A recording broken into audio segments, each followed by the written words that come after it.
Okay. Good evening, everyone.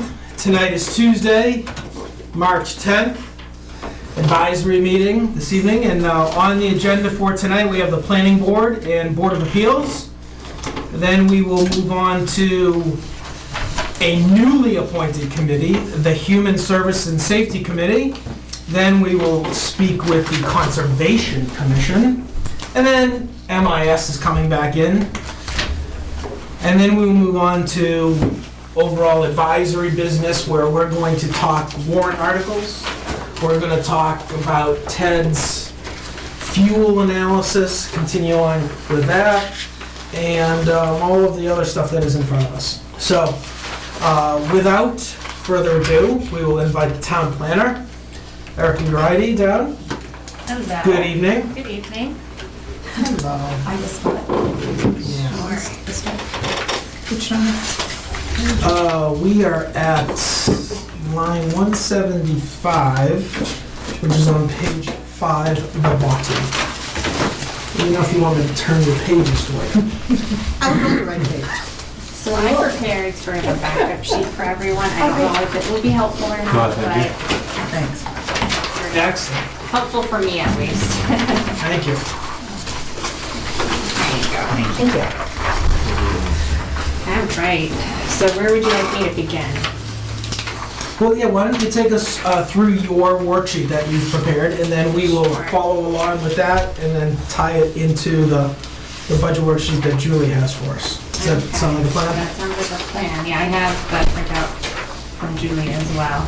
So my wage is Yeah. $52,987. Yeah. Hopefully that matches what Julie has for your worksheet. So that's pretty straightforward. Purchases of service. I have $1,385 in that account for fiscal year 2016. And basically, my understanding is that this account is for when we hire consultant engineers to do site plan review for subdivisions and common driveways. Okay. So that's basically it. Unfortunately, because I don't know what applications will be coming before planning board, it's sort of, a crapshoot in what we set it at. So I think last year it was $1,400. This year I've reduced it slightly just because I wanted more money for advertising. So it's set at $1,385. Okay. And do you know where you are right now on the actual spend? We that account is actually getting pretty low because I've also used it this year. I don't know if you've seen the planning board articles for town meeting, but one of them is updating the zoning map. Yeah. So I contacted Ducharme Dillis, and basically they updated the map for us, and it cost $500. So I took it out of that account to do that work. Okay. So I think we're down to probably somewhere around $470. That's what I had. Yeah. So they have it. It hasn't come out yet because I just. That was as of January 31st. So Yeah. that's perfect. 470 is exactly what we got in there. Okay.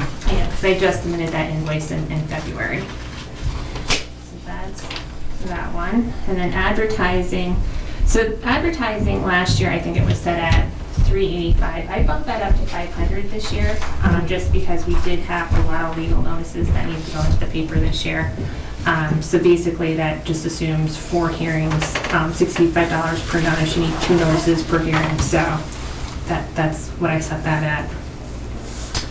Then we have supplies, and supplies, I have to say, there's probably more than I need in this budget. I kind of took an inventory of my office again, and you can see in the backup sheet, these are the items that I think I'm going to need in fiscal year 2016. I have a cork board in my office that's falling apart right now. So eventually, once that gives way, I will need to buy a new one. And these prices came from Staples, so they're pretty accurate. Avery file folder labels I'll need, easy peel labels for addresses on envelopes I'll need, pens, Pendafex file folders, and then I also included an iTunes card. The planning department does have an iPad, so I included it in case we needed to download, various applications. an example is Map My Hike. I know Conservation Commission's been using Map My Hike to map a lot of the trails in town. So that's something that I eventually want to put on the iPad for planning board as well. So Okay. that's just an example that I could use that for. All right, so we can take 500, what's proposed in the budget on supplies and move it to 250, and we should be okay? Ideally, I don't really want to reduce my budget. I would prefer to move it in, let's say, for example, advertising. If you looked at my budget for advertising fiscal year 2015, I actually went over because I didn't have enough. So originally, I should have probably moved this around before I got, to here in front of advisory. Today, going through the details, I realized, okay, yeah, maybe we could shift that to advertising. So that's what I ideally would like to do with that extra $250. Yeah, so I see you're already 100, your run rate right now on advertising, you're already in the hole $100. Yeah. So why don't we move 250 from the supplies line up to advertising? And still cut out. No, I guess we could go, yeah, okay, we can't cut it. Yeah. Well, All right, we could, but it looks like she's gonna No, need it it's for pretty close. advertising. Yes, exactly, All right. doesn't make sense. all right, anyone, any other issues, concerns on those two so far? Are you guys minimize 250, move it to advertising? Yeah. All right, so advertising, supplies goes to 250, advertising will go to 750. And I think that's safe, because if you look at my supplies for this year, fiscal year 2015, I haven't really touched it too much. So there are a few things that I will eventually need to get, but it's, yeah. Well, yeah, I mean, you could, I don't know if there's any greater, this is fabulous. I mean, an exact detail of what you think is gonna happen down to. Your file folders. God love it. Can you take this concept across the departments? Sorry, continue. All right, so then the next account is for in-state travel. So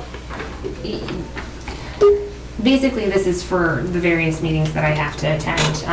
I am the representative for Town of Bolton for Magic and MAPC. So Magic does hold about 9 meetings a year.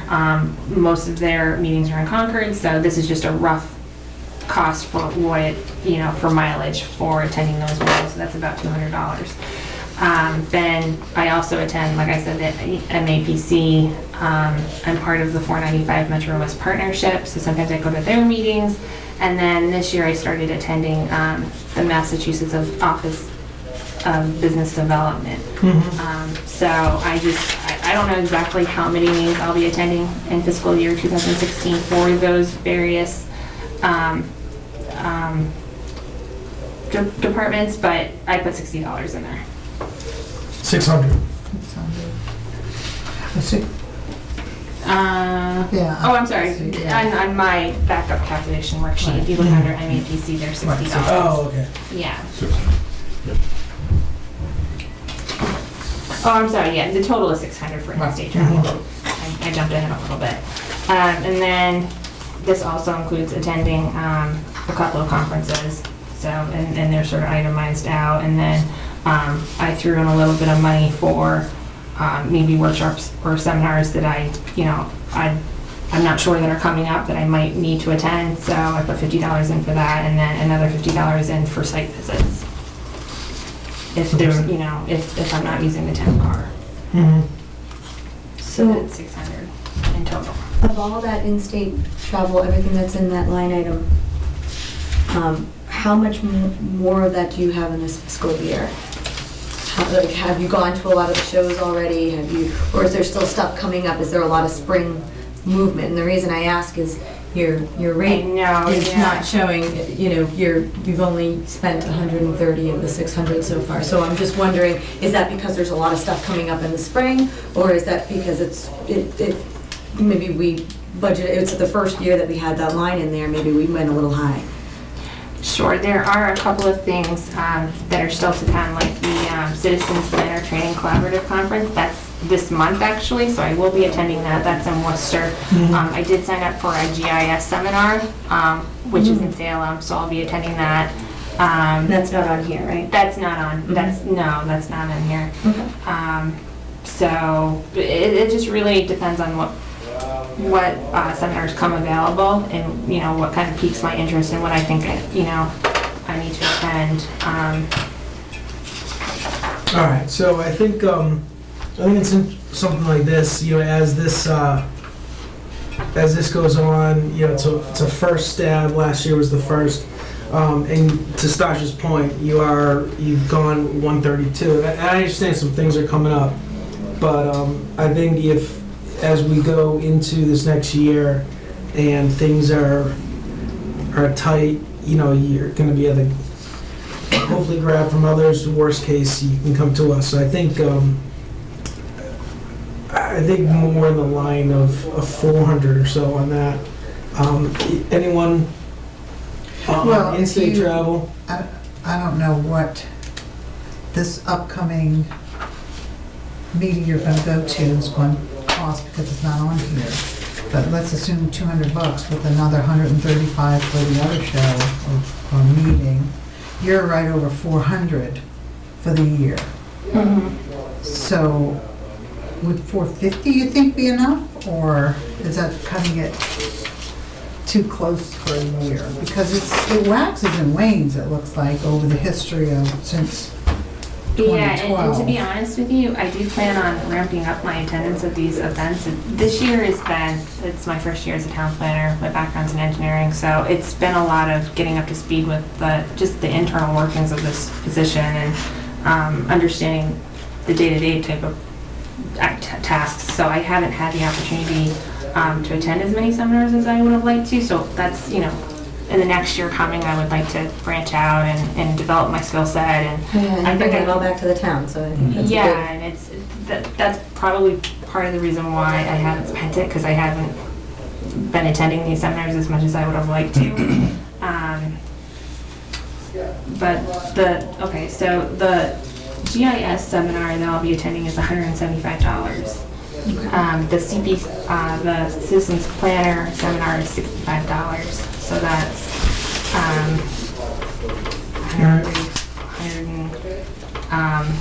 $35. No, 100. Is that right? No, I'm sorry, 175 plus You said 65. So that's 240 or so. 240. That neighborhood. All right. Yeah.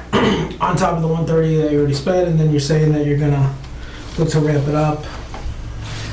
Well, I guess my question would be, what meetings are essential and which ones you feel, you know, if you had to choose Prioritize. five That would be my or two question. to How about which ones are prioritize. kind of interesting and which ones are really kind of address Sure. Bolton issues, Exactly. Bolton problems? Sure. Mhm. Well, Magic and the MAPC events, they don't cost anything to attend, it's just the mileage, and I'm the representative, so those are imperative, I have to attend those meetings. So let's say that's, you know, $250 for in-state travel right there. The Citizens Planner Training Collaborative Conference I went to last year, and I thought it was wonderful, and so I would like to continue going to that. I think the Southern New England APA Regional Conference, I didn't go to it this year because honestly I looked at the agenda and I didn't see anything that piqued my interest. It had a lot to do with urban planning and communities that were, you know, like coastal issues for communities, and so that one, you know, that one I could say, depending on the agenda, that could, you know, that could get pulled. Okay. All right. And then the MMA conference, I've never been to it before, so I don't know its value. I know Don Lowe goes as town administrator. I think it's more a networking event than anything, which is also important. Yeah, that's just 70 bucks. Yeah, that's not a big That's not a big deal. I mean, I'm happy to reduce it, you know. If I like you want what to you're doing try with 400 GIS. this year, that's, I yeah. think that's important because we've got that up and running now, and, you know, that's very pertinent to people. Right. But yeah, some of the other ones, like you said, if it's not All right. imperative to the, or it's not relative to the town. 500? Sure. Yeah, we should bring at least 500. All right.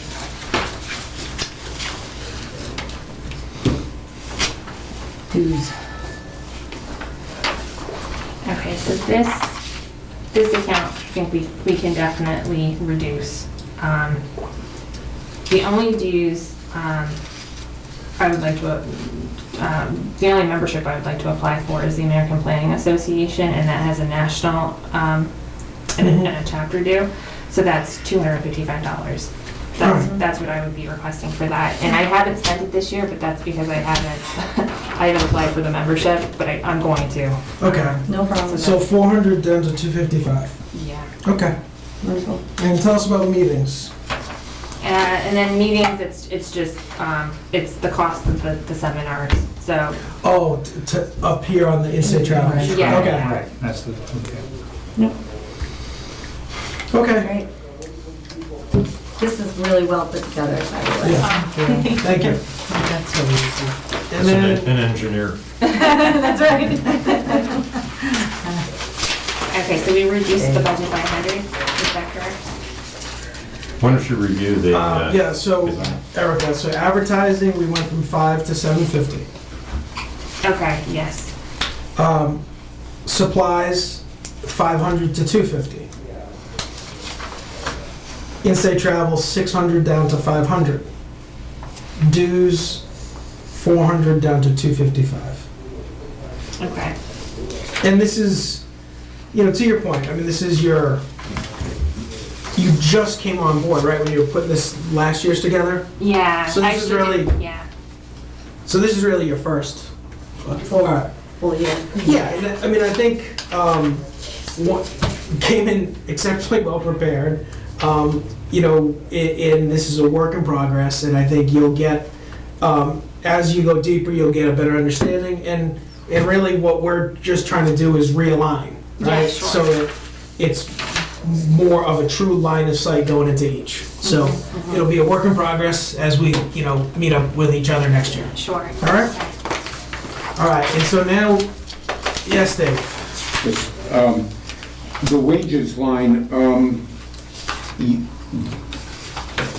the 52,987, is that just a step increase?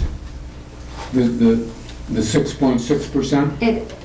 I thought steps were typically 3% a year. But I could be There wrong. was a note in here about that. Yeah, there It was was. incorrect. FY 2015. Incorrect, actual wage. Okay, so the actual wages in 2015, David, I'm not sure what you have, but it was 51,195. Okay, for fiscal 15, I have 49,690. Yes. So that was So there's a It's been subnote in our corrected. notes, so you got it. So Yep. that percentage. The second thing I've noticed is it appears an advisory approved, the COLA has been added. Is that right? That's correct. That's correct. Okay, all right.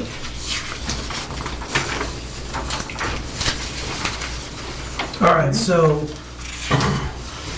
Erica, you're gonna fill us in on 176 as well, is that correct? Yeah, this should be pretty straightforward and easy. I have no backup sheet for this one. It's only $200, and it's primarily for advertising, for legal notices in the paper. So you guys are at the top of page 6, 176. Okay, Okay? all right. Thank you. While you're here, Yeah. if you don't mind, do you have, I should ask myself, I had one. A copy of the warrant. If you wouldn't mind, let's see here.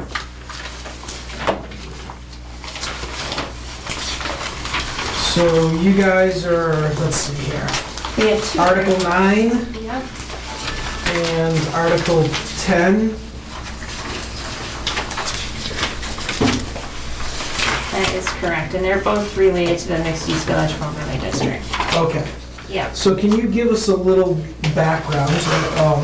I know I'm kind of throwing this on everyone, but just in the interest of Erica being right here in front of us, and us talking about the warrant later on this evening, I thought, let's try and, Yeah, sure. so, So Article 9 is really straightforward. It's just updating the zoning map to include that overlay district. So, okay. and that's really it. And if you I don't know how much you remember from last year's town meeting, but the mixed-use village overlay district is basically, it's basically the 495 corridor area.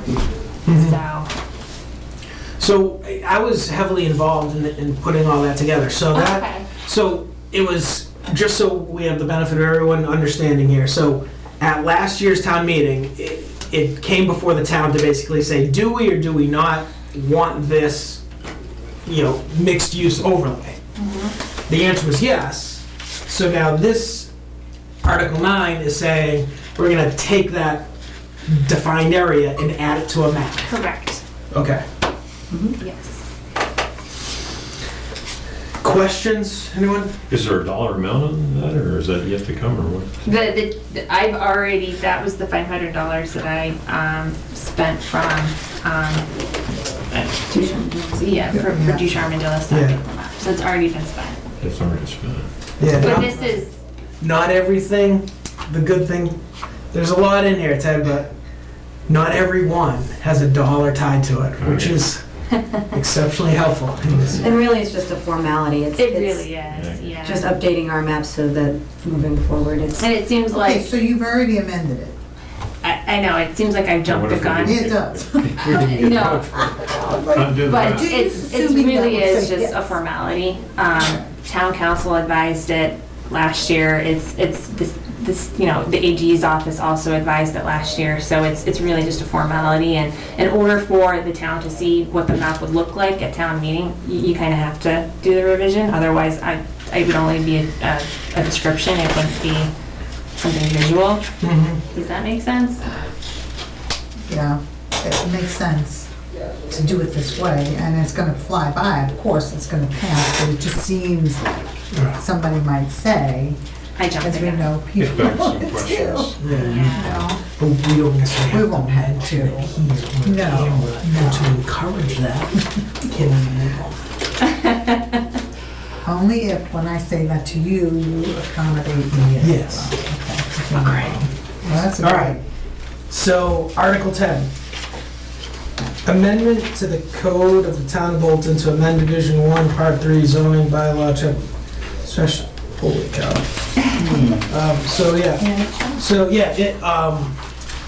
The Cliff Note version, Erica? Sure.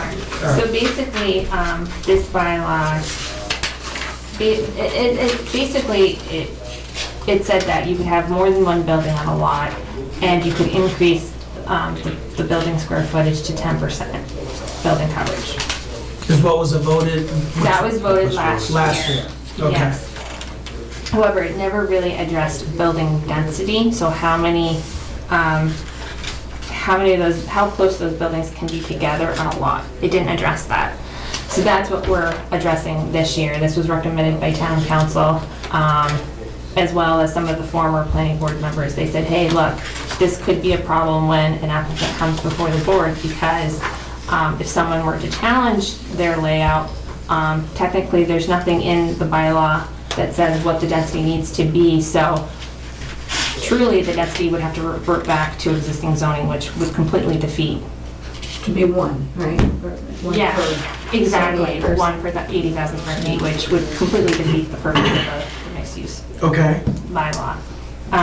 So now the planning board basically went through various examples, and they feel comfortable with this density here, which is residential use to a maximum of 10 housing units per acre. And what if the answer is, so you've addressed residential, where does a municipal, is it mentioned? Oh, one allows for multiple buildings on one lot and/or. Doesn't say anything about commercial. We're not, I mean, we're not concerned with, Oh, okay. we're not concerned with commercial. It's really residential for the affordable housing, being able to put condos on a lot, top of shop type of housing. That's what we're concerned about. We're not concerned about commercial. commercial space. Okay. Question for you on that. The condos that are up on the hill on Wattaquatic, what's the name of that complex? Sunset Ridge. Thank you, Sunset Ridge. What's the density there? You know, I honestly, I don't know off the top of my head. I'd have to look into it. When the planning board was setting this density, they were really going by Pondside or the Regency, which is on Main Street here. I believe that density is around 4.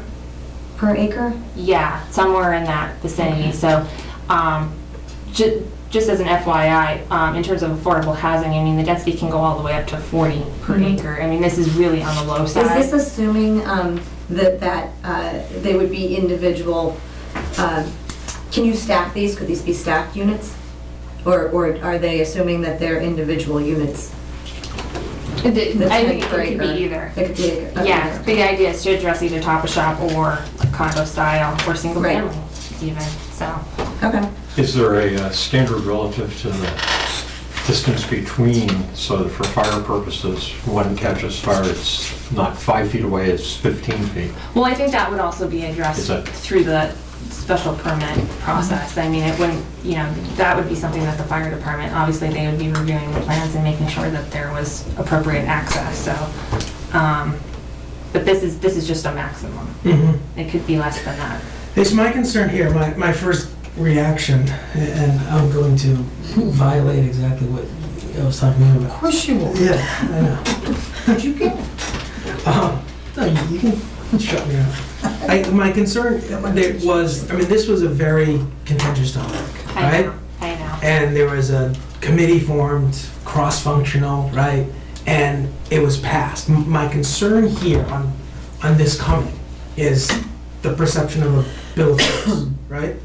So I would hope that you or someone is gonna be able to speak very eloquently when on town floor about this, and that even with this, and the fact that, to Stasha's point, you know, Sunset Ridge, 4, this is 2.5 times that, right? That there may be some concerns, and that, you know, this, I would hope, is still in the spirit of what was put forth and passed by the town. Right, no, and it certainly is, and town council will be present at town meeting, and they can speak very eloquently to this subject, because they were the ones that, you know, they were recommending this, so. Yeah. And just so that you guys are clear on where I'm coming from, whether it stays at 10 or it goes to 4 or somewhere in between, I think it's important that it's in there. Some number is in there to kind of define it. So I think it's good to have it in there. I'm not convinced it's not going to get changed on town floor, because it's very dense compared to the densest other, you know, populated area in Bolton. Yeah, and planning board discussed this when they were creating this article. They understood that is, Okay. that's a possibility, but it needs to be in there, so. I think some number should be in there. Yeah, so Okay. they understand that, you know, there could be an amendment and they'll have to live with it, but hopefully, they can get the point across the town meeting and, I'm glad they caught it, yeah. yeah. Okay. Anyone else have any other questions for Erica? I do. Yeah. Just general scope in the town, what's coming in, what are the big projects coming in, and where are they going? Sure. Planning board has been busy this year actually, which is a good thing. So Clinton Savings Bank right now is located in Fulton Corners. They are moving across the street to 562 Main Street. They're gonna soon be demoing that blue house. So that's one project that's coming forward. They did a great job on the design of that building. Ted was actually on the design review board when we were Yeah. reviewing that, and they did a great job. Are they taking, I saw that, Yeah. are they taking any advantage of the multi-use overlays? They are not, no, because it's just a bank, so. Okay. Yeah. So that's one project. Bolton Office Park just actually recently got their special permit from planning board for an assisted living facility. So the idea is, yeah, so That's great. it's really great. So the idea is that they're gonna subdivide that parcel of land. So one parcel will have the existing office park on it, and then the other parcel, which is closest to Bolton Country Manor, is gonna have an assisted living facility. It's gonna be a 60-bed facility. We don't know who the tenant is yet, but hopefully, I think there's a need, and hopefully they'll do a good job and get a quality tenant in there, so. That's, those are probably the two big projects this year that came through planning board. What about residential? Some of the, I'm thinking Sure. Century Mills, or there's something going on over on Sugar Road. Yeah, so we do have a 40B, which is on Sugar Road. It was called Bolton Manor, but now it's going to be called Craftsman Village Bolton. That's through Mark O'Hagan. That's going to be, originally it was I believe it was a 40 or 42 unit development. Now it's going to be a 30 single family house development. So that just recently went through ZBA for some modifications. Let's see, Century Mill is under construction right now. They have about 13, I want to say, certificates of occupancy out of the 78 lot subdivision. So that still has quite a bit more construction to be done.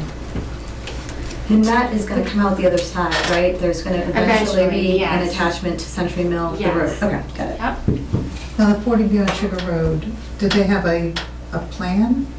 Oh, yes. And when are they gonna start that? Do you know? Hopefully this spring. Yep. Does that fall anywhere near the village overlay? Does it butt it? or- It abuts it. Butts it, okay. Yep.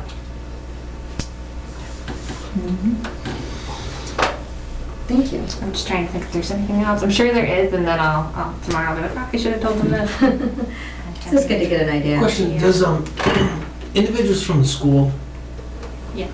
touch base with you guys, get a sense of where you are and what's coming down the pipe to forecast? No. No. Not from the school. Like kids, you mean? Yeah. Yeah. Space. Yeah. What a novel concept. Hey, they're coming in, right? 30 single families? Good question. Okay. Dave? Is the density on the Sugar Road thing going to be much more than we usually have for single-family houses? I mean, will it be sort of like Bolton Woods Way, do you think? It's similar to Bolton Woods Way in terms of its density, yeah. Yep. But it's, fire department reviewed the plans, and they have proper access for, fire access, and so. Okay. Thank you. So Erica, thank you very much. Yeah, no problem. Have a nice evening. Thank you.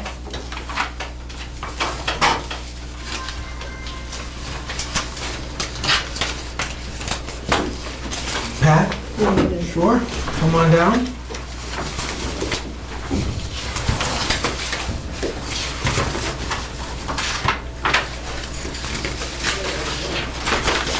I think I mentioned to Brad, I was on advisory 100 years ago, so, but I've never been on this side. So I, Do you wanna get back on this side? I've done enough with the committee. Good. Thank you anyhow.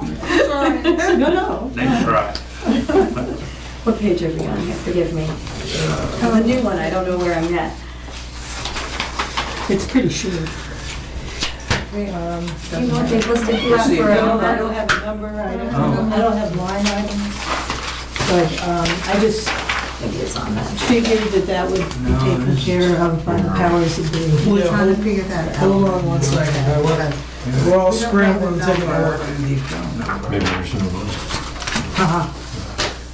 Well, there is no money, but, no, she still would have, you created a budget, right? Oh, yeah. Yeah, so there is a budget. So the one piece of paperwork I have on it, I have a sheet like this. Well, That's what I you have, but it's got a blank spot for the number. So we don't know what your number is yet. Oh, well, the number I'm starting out with, oh, you mean the, For us, you know, Yeah. you know what it, yes. We were before nurses. I would have thought it would have been, I think it'd be in the yeah, human services Yeah. section. that's right, that's exactly right. Which would be really... All right, well, you know what? Pat, fire away, and All right. I'll work to take some notes here. If I can just sort of begin from the beginning. Mm-hmm. we have a mission statement and goals. And our mission is to identify and promote health and safety services that benefit Bolton residents. Our goals for this year, and they're part of our budget, to develop a town-wide survey to assess the needs of the Bolton community. And this is to assess people's feelings about needs. We've already done studies on what the state says we have in terms of mortality and other disease situations. Prepare a resource guide, and this is the model, although ours won't be, as Don says, an eye chart, but Stowe did that. The community just did that. So we're going to do one. It's in our budget to be mailed out with the census. And we're going to have fewer items on it and more specific to match what we're seeing from the state and federal government in terms of what issues we should be promoting. This is great. So again, we'll be doing that. It will go out in the next census. So Stowe already has this group established. Right. Their community chest did that. Okay. And that's the equivalent of, Well, That's no, like United Way, or? yes. okay, Yeah, whereas this is a town committee. very good. But in many ways, we're providing the same functions. Okay. And again, some of this you can keep if you want it. Publicize services and resources available at Clinton Hospital and the surrounding area that may be used by Bolton. One of our goals was to, in fact, do as much as we could, identify services that people in Bolton can access that aren't going to cost funds and yet are here. And so we've developed a relationship with Clinton Hospital. They are going to be providing us with training, some lectures for folks in town. And the first thing that they're doing with us is to provide a place for sharps, lancets and needles. We can't dispose of it easily here in Bolton now. We can now go to the emergency room at Clinton Hospital. We can also now dispose of unwanted meds. So if you have Vicodin or whatever and you're not using it and you don't want your kids to start using it and you cannot flush it down the sink. I can give you my address. There's a really funny story that I'm not going to tell you. Remember the cameras were. Yeah, exactly. But you can now We'll go- talk later.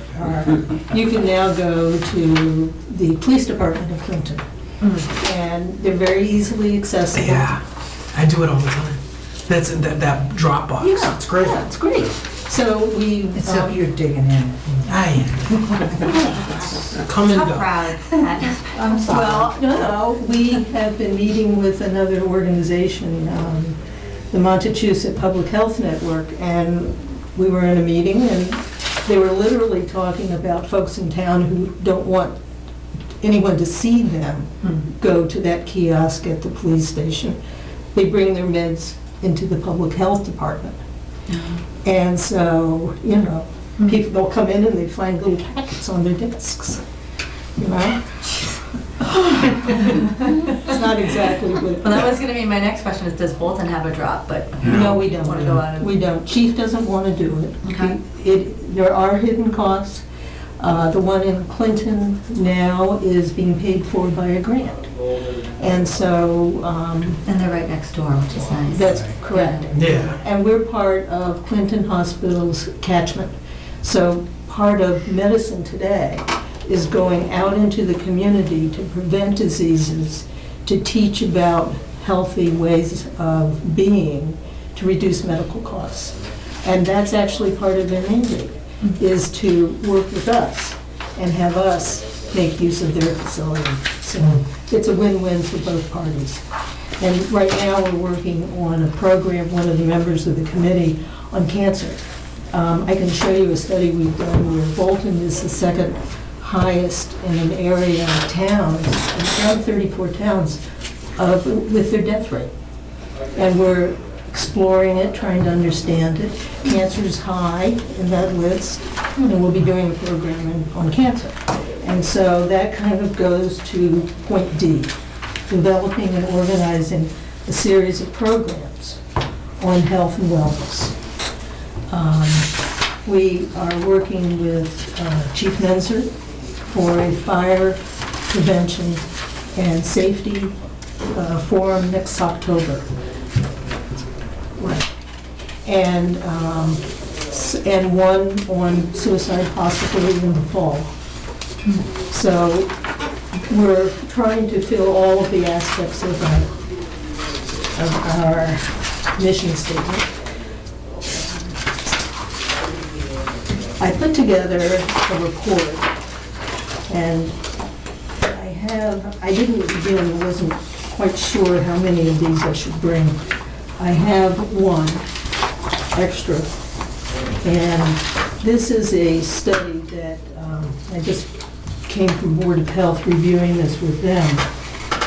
This is, and I can send you. Could we get this electronically? Oh, absolutely. That would be, could you just send it to Linda and have her? Yeah, this is great. Yeah, no, I sent a copy to Linda, and You know, Pat, it's interesting that,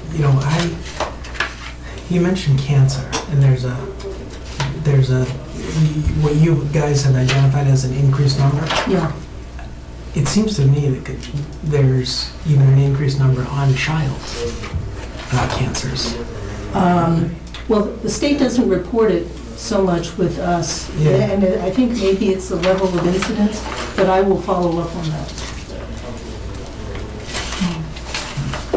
Just from seeing the, I know. Right, Well, we got I kids in know. school now too. well, exactly, and that, so yeah, disclaimer, I have kids in school, but Absolutely, no, an event took place last year, and it just made me think, like, this seems very odd, and so I started digging. I can't remember where I started looking, but it seemed a little abnormal. Mhm. Anyways, I didn't mean to take you off track.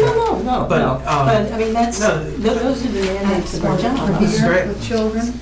Matter of fact, Jeremy Fitzpatrick called the state and reported that he thought there was something Mm. that they needed to, this was a few years Oh, ago, really? to look into. And they said, oh, there's 3 within, whatever. and they Oh, you just mean the said no. cluster study? Yeah. Cluster study, Yeah. because he said there's just too high incidence of children with cancer in Bolton.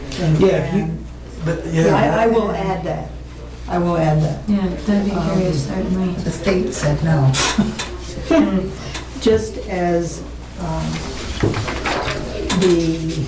I put together something that hadn't been put together over a period of time on page 9. It's the annual report of Board of Health, and this is our communicable diseases that we have in town. And we have a lot of Lyme disease, not that we're That's all- surprising. Yeah. Jerry told me that we are at one of the highest incidents of Lyme disease in the state, Mhm. or at least off the Cape. Right. And so I tracked it. In 2010, we had 22 cases that year. We're looking at 5 and 7 for 13 and 14. But we've had a How fair, accurate is that, though? I mean, because not everybody reports that they, well, it's required by law. The doctor has to report it. It's not the Oh. individual. The Right. doctor So- Okay. And has I to. don't know what Gotcha. qualifies, because when I went to Jerry and he told me about this, he put me on one of the antibiotics, but just for 10 days. He didn't think I had Lyme disease, but and you didn't go for blood tests or anything? No, I didn't. He Beyond- tested the right. tick, but, Right. yeah. Oh, wow. There is a category for 1 year where they broke it out from positive Lyme disease, probable, and suspected. Yeah, yeah. And so that year, we had 13, and 9 were suspected. So they get reported at each stage. But, So here, I can leave this with you guys, and you can, My husband and son both 2 hours. Yeah. So the, Pat, you'll send this to Linda. oh, yeah, she actually has it. Okay. I will ask her to send it to you. All right, so, I am going to be updating it, just, I know I'm taking up my time, by putting in the state goals. Because the state has goals that they'd like us to meet. mhm. And there's another group called Healthy People. And they also have goals that they'd like us to target, so that when we're looking at our numbers, we have something, a context. So we'll be working on this. So, time-wise, should I? Yeah, let's, Okay. So, in our goals, Do you have any more copies of that sheet that you wanted to see, Pat?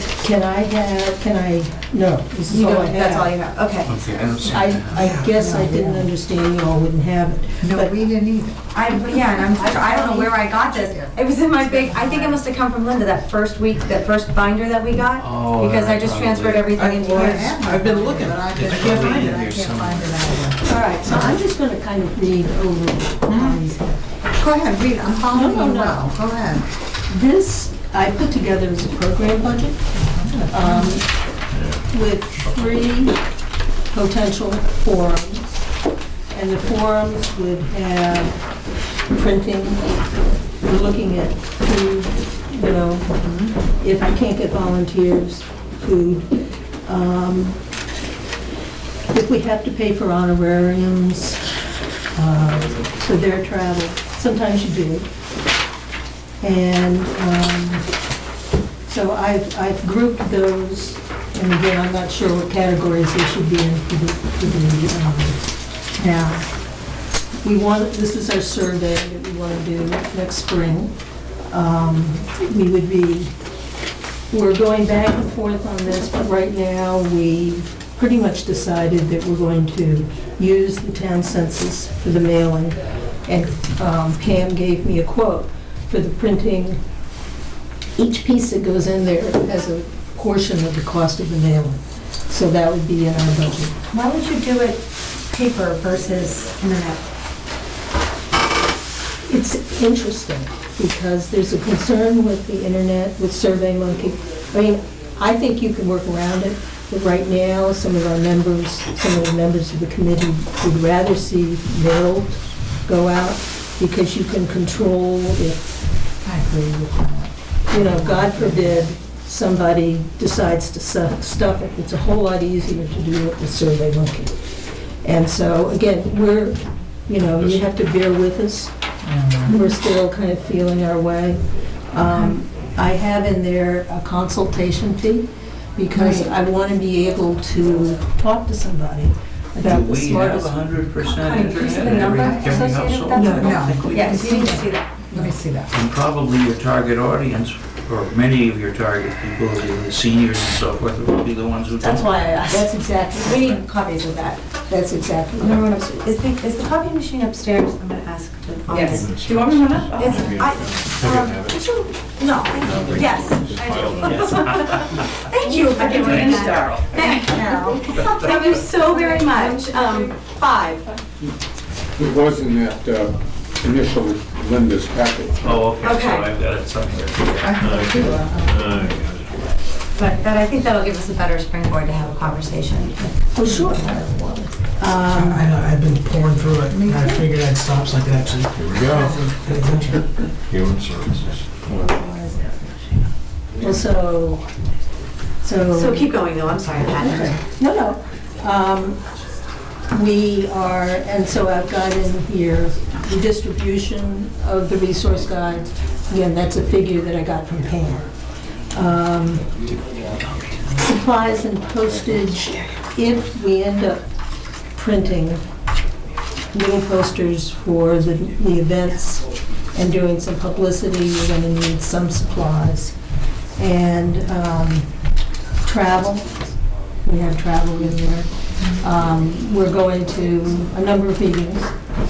I'm not as prepared as Erica is. How about that? and dues and registration. So, now we can go back and go into this again.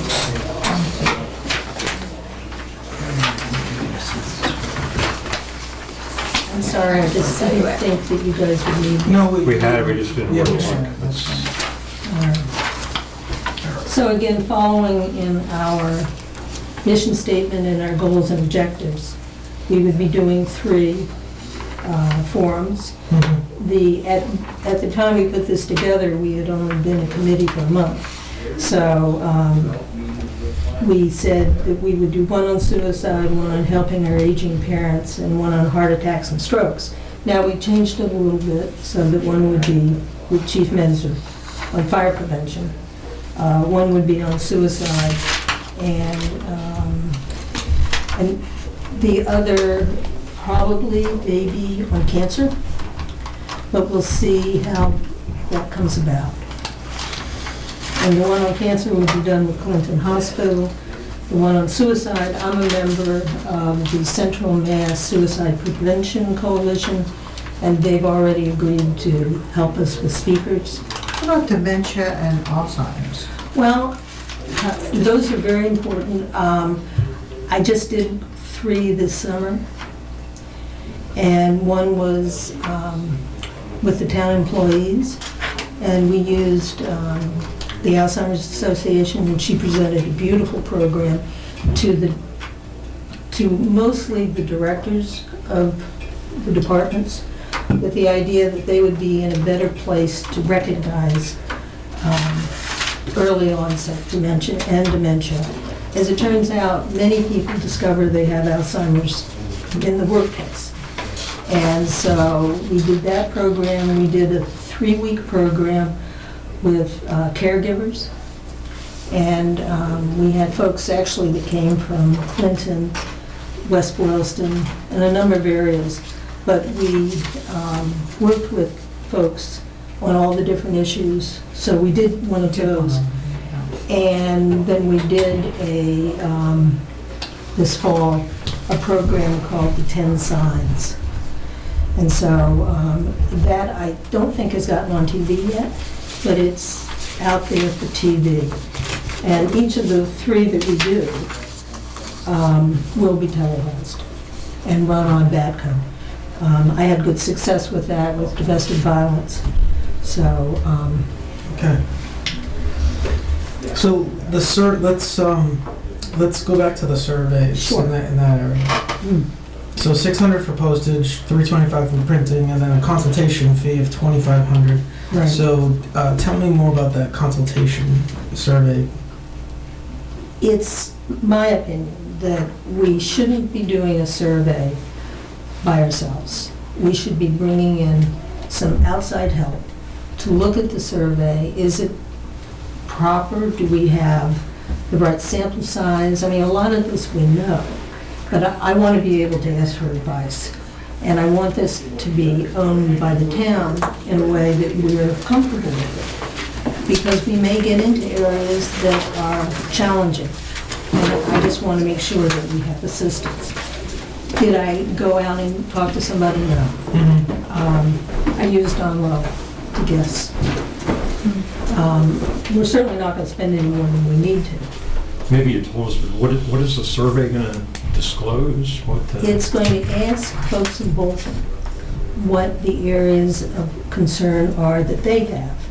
So right now, within the state surveys, smoking doesn't show up very high in Bolton. But are folks in Bolton concerned enough that they want to see some programs on smoking? It would be asking those kinds of questions. We really are educational, and that's our goal. So we're not going to be providing services per se. Yeah, I'm trying to figure out where you fit in, and the nurse fits in, and the Department of Health fits in. On my own personal internet, that I can, if I have a question, and my doctor, if I have a question about something, what does this committee, what value does it add? Well, it adds overall access to services beyond nurse.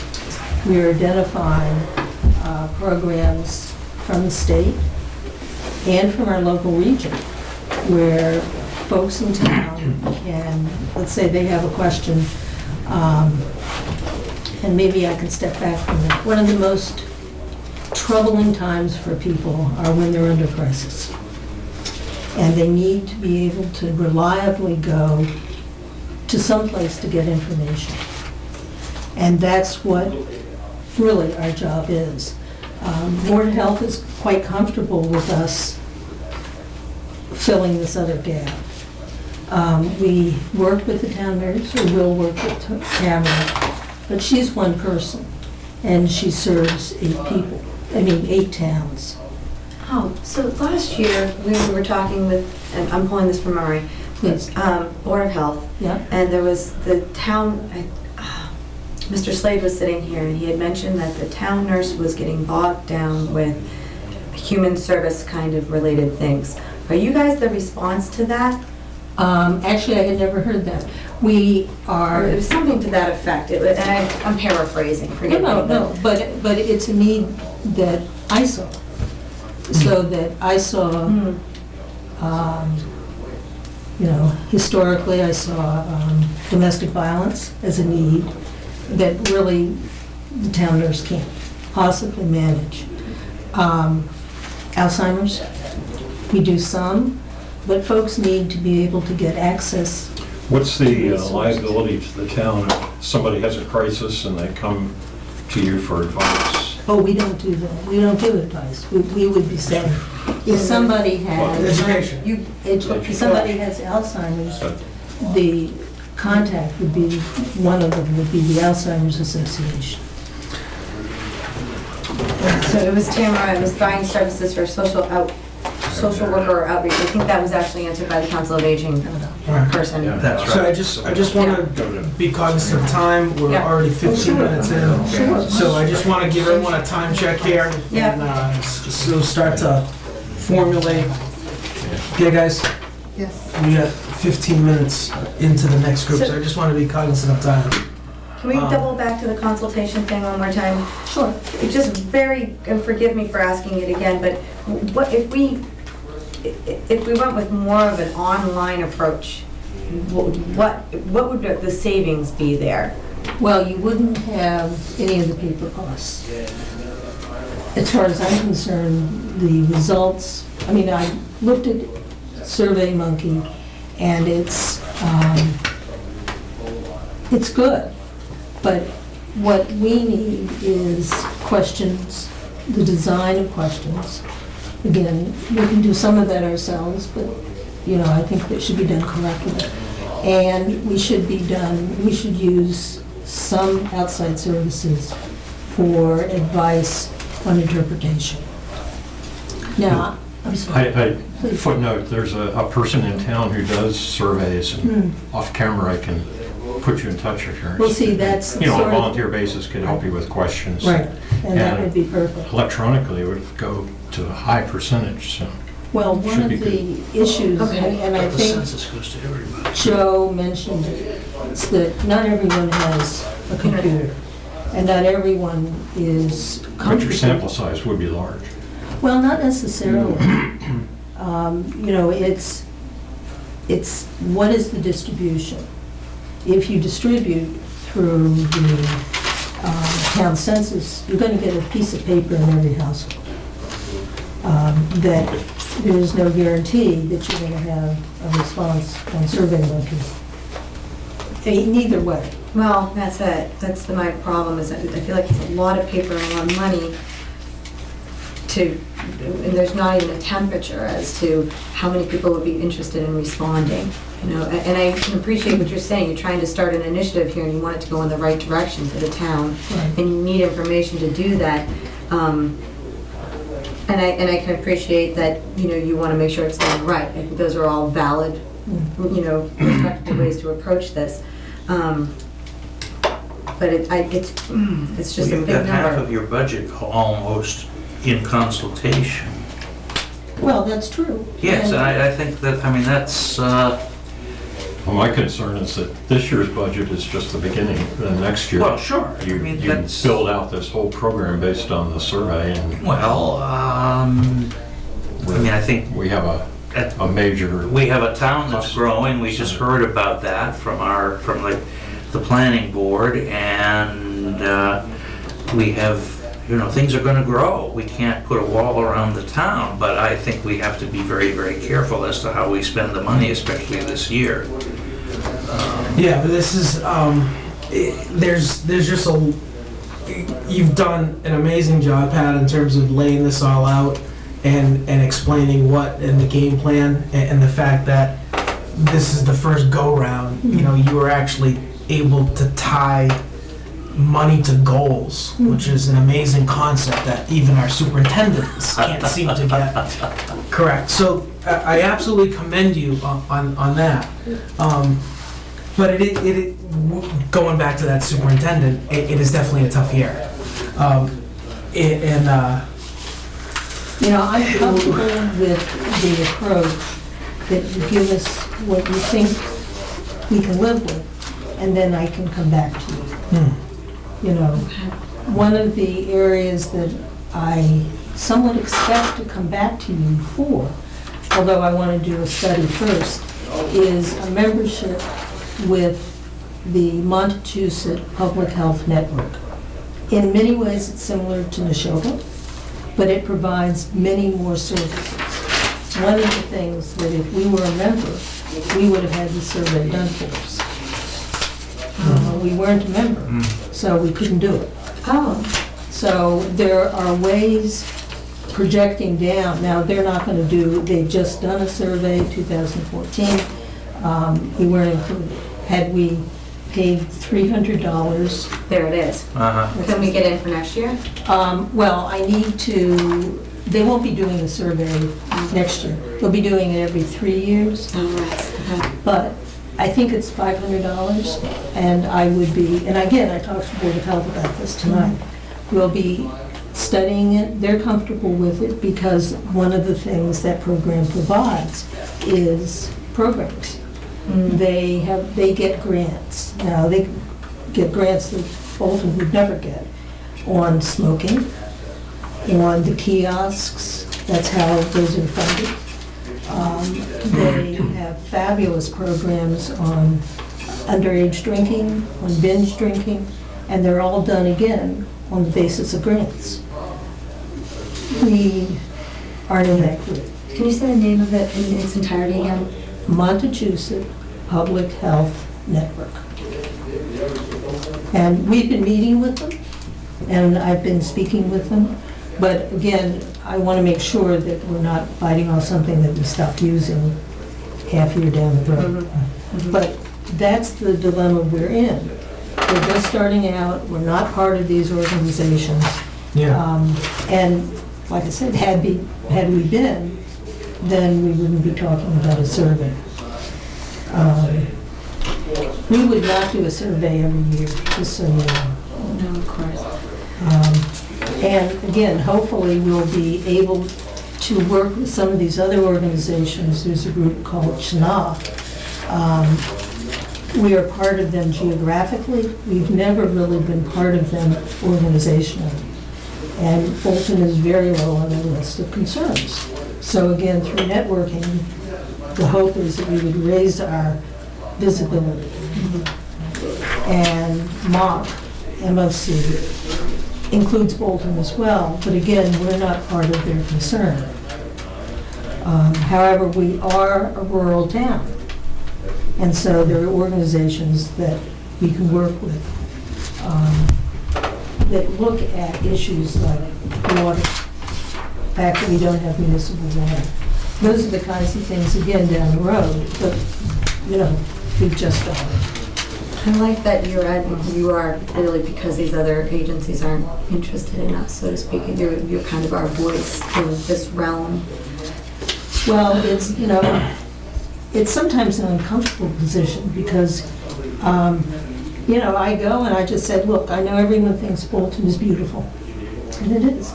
And Bolton is rich. Well, we're wealthy-ish, but we also need help. we have folks that need access to services. Right. We do, and you'll see in this report, we have folks who are on food stamps. We have Crime, we have disease, we have everything every other town has, but we're not statistically significant to Right. these bigger places. And so what we need to do is to gain access to the data. And so this is starting out. So Pat, do you think you can find a way to put this together at $4,000? Oh, yeah. If you want to take out, you want to leave me 1,000 in the survey, I think that'll do it.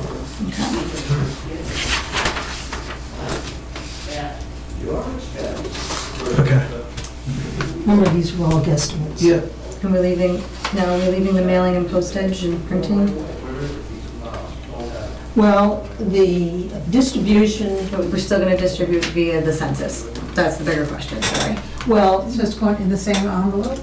as the census. yeah, Well, that's why what, would we need more postage? well, the weight. It's gonna be, You have to talk to Pam, she's got She this. knows She how calculated much. it, yeah, apparently, She right? knows Adjusted exactly. for the weight? That's why people put in 8 for the page. You know how those Right. little strips are? Yeah. So we're bringing the 2,500 down to 1,000, but we're Mhm. leaving the 6 and the 325. Yeah, I think that's, this is, Yep, this is a new budget. it's new and we'll figure it out. And then as things go, we will,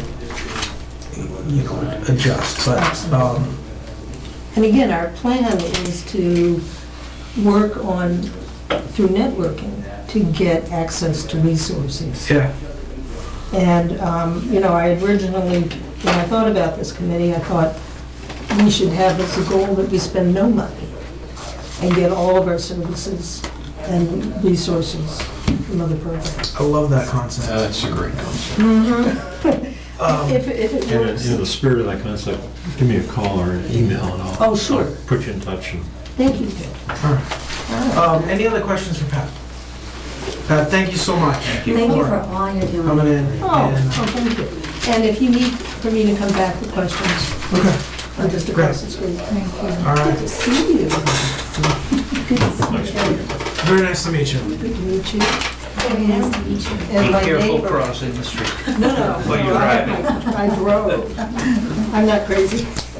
I walk. I know, but you're brave. We're crazy. Yeah. Thank you all very All much. right, take care. You bet. Carol? So, how you doing? Wait, Thank you, Fanny. Oh, no problem. Yes. Just throw that out there. Do it in the I wasn't sure if you had to type in a code or something. I'm thinking, if I run up there and I need a code, I back down again. Thank you. So, yes, thank you. Liz Lapus, Hi, I'm So on the it's- Conservation Commission, and Nice to Brian meet you. Verweeby. I guess I'll have your All name right. names, but Yes, sure, yes. Nice to see you. So thank you for making the copy, and thank you guys for being patient. Sure. All right, so you guys are at line 171.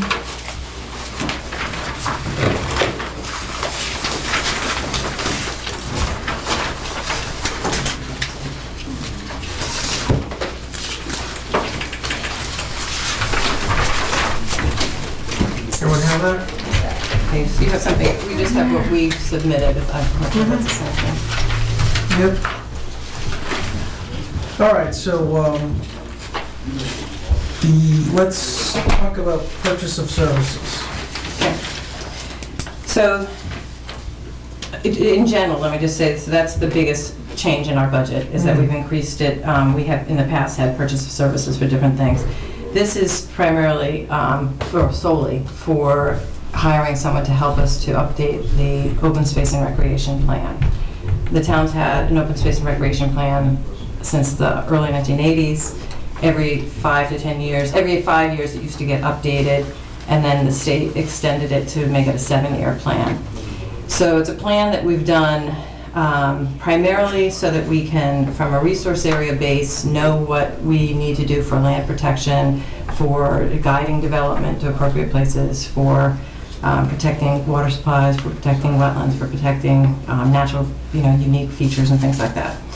As you said earlier, the town's being built out, it's growing, so there's about, from the build-out study that was done in 2000, there's about 53% of the town's built out, so there's still a good amount, and that means there's a lot of large tracts, a lot of properties that at some point in time are either going to be either developed or come to us as, land protection, how should it be done, and so we use this plan as a guide. It's a tool, to know what the status of things are.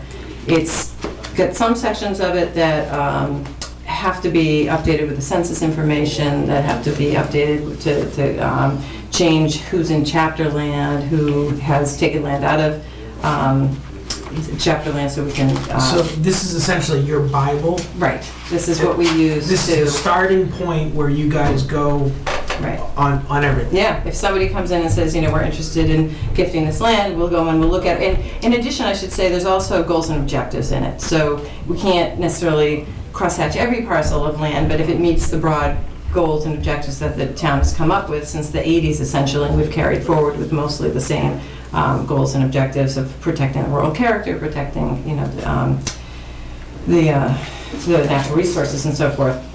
The other thing, though, with it is that when we bring a parcel of land to the town to acquire or to try to get funds for, and we are, if we apply to the state to get reimbursement through, there's one program in particular that comes for conservation land acquisition.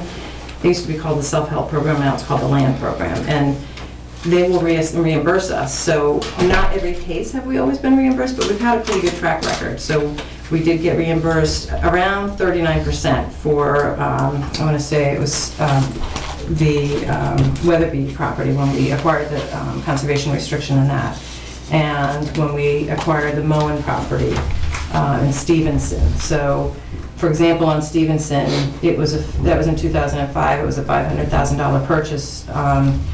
We received $166,000 from the state as a contribution towards that, so we didn't pay the whole thing. In order for us to be eligible to get the reimbursement, we have to have an open space and recreation plan that they have approved and have found it meets their standards.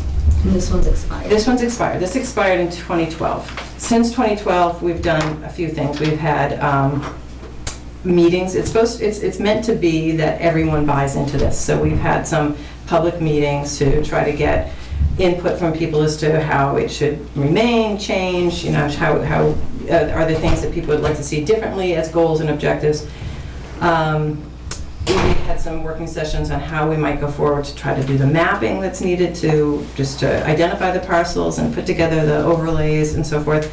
And we did do a SurveyMonkey survey and have results from that. What we haven't been able to do is to put the plan together. The Conservation Commission has tried numerous times to. We had a member who went on a sabbatical essentially to try to work on it and didn't attend the meetings, was just going to be working on that. We've had one-on-ones with myself, with the members. I've sent out bits and pieces to all the departments and boards and committees and said, can you, look at this and give us your input and try to revise it. And anyway, it's 2 years and it hasn't come together. And so we went out, Liz has done some homework on talking to other communities, talking to consultants, and trying to find out to update the plan, what would be a reasonable figure. And I did a little bit as well, trying to talk to different conservation administrators. We did a survey through my organization that I belong to, found a combination of things happening. Some towns doing it on their own with volunteers, others going right out, to a consultant, and the consultant did it. So I think we are at the point that, we've talked about it over the last year, do we need to ask for some help to get this plan updated and approved? And we came to the conclusion that we did. And so that's why we're in that, asking for that fund to be replenished again. Is the consultant services bid out to get the very best price? It would be, yeah. Okay. Do you have anything else on the consultant part that you want to add? No, except that it's a revision versus a whole new plan, and so the cost would be a little bit less than. Right, if we were starting from scratch. Right. So it's essentially a state unfunded mandate. The state requires you guys to have this. No, if we didn't have it, we wouldn't get any money from the state, that's really it. All right. So if the town didn't have it, you know, we're not gonna get any fines or, you know, be told that you can't, you know, move ahead and accept a gift of land, or you can't, you know, purchase a gift, or purchase land, Yeah, but we wouldn't be able to get any contribution from the state. yeah. And you demonstrated that just in one shot. This town Yeah, has and there's done- multiple, you know, we do have other, A yeah. lot of That's money big, for 10 grand, right? Yeah. You know, we did, for a couple of times, the Conservation Commission brought forward to town meeting to try to get the Community Preservation Act passed, and that was originally, I think, in 2001, and then maybe it was 2007, I do have the number somewhere, but it passed the second time at town meeting, but it didn't pass at the polls. So a lot of other communities are funding and adding to their budgets with the surcharge on the taxes, which I know nobody really wants because we haven't been able to pass it. But, you know, there's money in that coming from the state to match those towns that have done it. So in some cases, towns have both, they're getting money sometimes from the land grants, and they're getting money from the tax surcharge that they get matched for. So, I mean, there's some places that are getting stuff, and right now, we're kind of at this position where we're really not up there with anything. And we have, you know, so we do have a lot of large tracts and a lot of really important resources that I think, you know, we don't bring everything out, and we try to kind of do things in different ways, whether it's a gift or working with the landowners. There's some way, you know, it doesn't have to be a full outright purchase. Conservation restriction is what we did with the weather bees, you know. So we've tried to use a lot of different tools. So there's two main, I'm hearing two main points. One being that there's access to this money that we otherwise can't apply to be part of. And then I'm just still reeling from Erica's little breakdown of some of the developments in town that are dense. And I'm thinking, when was the last time that the maps in that document were updated? 2005 was when the maps were done. Okay, so they're 10-year-old maps right now on resources. And so that, you know, with this kind of, it sounds like she said they were very busy and things are picking up, which is good. And so that to me is it's important to make sure that planning board is, and you guys and, you know, conservation are referencing updated information. Right. So this is the starting point, but you mean to tell me you don't have access to more updated maps? You always have to refer back to this? No. I mean, I have Mass GIS maps that we use, you know, the town has their query manager maps, we have the ArcView maps, but it doesn't have all the information. It doesn't, so what we've done with this is we've highlighted the parcels that meet certain criteria. So, so what I was saying is, in terms of updating, you know, some of these properties have come out of chapter land and have paid their taxes, and they're no longer land that necessarily would be available the way we've identified it. You know, or there's land that's been developed, you know, that may not be available. Or there's land that, because of things that have happened, you know, might be more important. Like there may be some pieces that have been gifted to us and now it makes a connection to another piece that, you know, we didn't see before. So it's really looking at, and this is just one piece of it, you know, we've kind of coordinated off into little pieces, but the whole town's been looked at, you know, in that way. Where are our existing conservation areas? Where are areas that we could connect to from one to another? This is like a strategic plan, and so I've been on the board only 6 months, and so my sense is that we react. So something comes up, and we say, okay, what should we do? Should we bring that in, or should we not? But if this is complete, then we can be proactive in how we look at the whole town and plan. And what you were saying before, from statistics and things are changing, it would be good to have this up to. When we have a consultant, will he or she be able to deliver the product without a lot of input from the town, or is the gating thing going to be the town giving this consultant all the information and then they just pretty it up. You know, consultant is somebody. I think it's a you give them your combination to watch some and they degree, pay them to because tell you what we time want it it to is. be our own. You know, we want it to be our voice. So there does have to be legwork that, you know, the commission would do, as well as the Park and Recreation Department, our commission, because there's no department. But there would be input. You know, you do still, to meet I was just the wondering. state's criteria, you have to have some public meetings. So we still would have some further public meetings and try to get further information But from we have the different groups. volunteers and the people that would be willing to work with the consultant and it would all flow. We would be working to enhance what we have for volunteers. As Liz is saying, we have fairly new board, you know, almost everybody on the Conservation Commission is fairly new, so it's been taking a lot of ramping up time for everyone to understand the regulation part that we have to deal with. And and the management, you know, land management, as well as now the acquisition of land protection. So I think we would probably hope that we could get other volunteers. You know, the Conservation Trust has been, I think we would probably get people from there that would help as well. And the recreation, because it is an open space and recreation document, we would also look to recreation to have some input. They did give quite a bit of input a couple of years ago when we were updating the plan. So the state allowed us to go from a 5-year to a 7-year, and we were able to just do an action plan, and we did get input at that time. So I think we'd have other people like that. And so with the town, I'm going to ask this question knowing full well that behind you is the MIS director. There's my understanding that the town is continually increasing the mapping and capability of all this stuff electronically. Right, and so are you able to leverage what's there?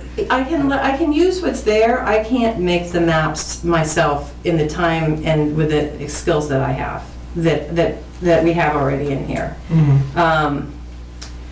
And Gary could probably attest to it, is that if you don't work on the maps fairly routinely, it's not something that is as intuitive. Like the Query Manager online is fairly intuitive, which is why we use it. We make it as simple. You can go and click on a thing and it comes up, you know. But when you're trying to build a map and build the metadata that goes to the map and make it work that way, if you don't really work with it all the time, it's not something that is that intuitive or that you can do easily. And so I have not been able to put the hours that I have for the town into much mapping. I've been working with Gary on stuff. This summer we started a trail committee, and Gary has been really helpful in helping me.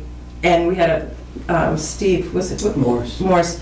He was also providing some free services to the town, and we were able to use his knowledge to help us get to a point where we could do some other mapping that we didn't have. You know, right now, if you look around, there's a lot of towns have GIS departments. You know, Gary doesn't have GIS as his, you know, main thing. He's been learning. He loves it. I like it. Like, I like to make it, but I don't like to learn it. Well, I'm just trying to figure out if it's not a lot of stuff. I'm just trying to get a sense of if it's not necessarily being utilized, why does the town have it? Well, I use my maps every day, but I don't use them the same way that this has been created. That's what I'm saying. I think there's a little bit of a distinction there. I think what Carol was trying to say is developing maps takes an awful lot of kind of very in-depth skills, and you need to do it continually to really stay sharp on it. I think everybody in town uses it for their own specific applications, which is quite different from building it from ground zero all the way. Okay. Thank you. Right. There's like endangered species, and there's a whole bunch of vernal pools, and there are some specific maps that are in addition to pieces of land that are open, or, so there's a Yeah, it lot has of watershed data. maps and There's a lot of different data in So there. the 10,000, is that the cost, how did you get to that number? Well, you had mentioned you had asked some other Right, so colleagues. you had some figures. The one I had spoken with Mass Audubon, and that they have a department that helps towns with certain services, and they said that that was a reasonable figure. It probably is a middle figure in many towns. It depends on what you have to start with. So he hadn't looked at our open space plan or anything like that. That was going to be my next question. So, he said that sounded like a reasonable figure to use, and it was really to get a baseline as to bring something in to say, we probably, could go out to bid and find people are gonna give us 14,000, they're gonna come in higher. And so well, and bottom it's- line, you're gonna go out to bid. Right. So I just wasn't sure if that number came from a place where they understood that we had one in place that was. Yes, they did know that, Okay. yes. I called 3 consultants who had done them for the towns of Harvard, Berlin, a number at Westford, and it ranged from 10 to 15,000. So 10 is, like Carol says, sort of on the lower end. Okay.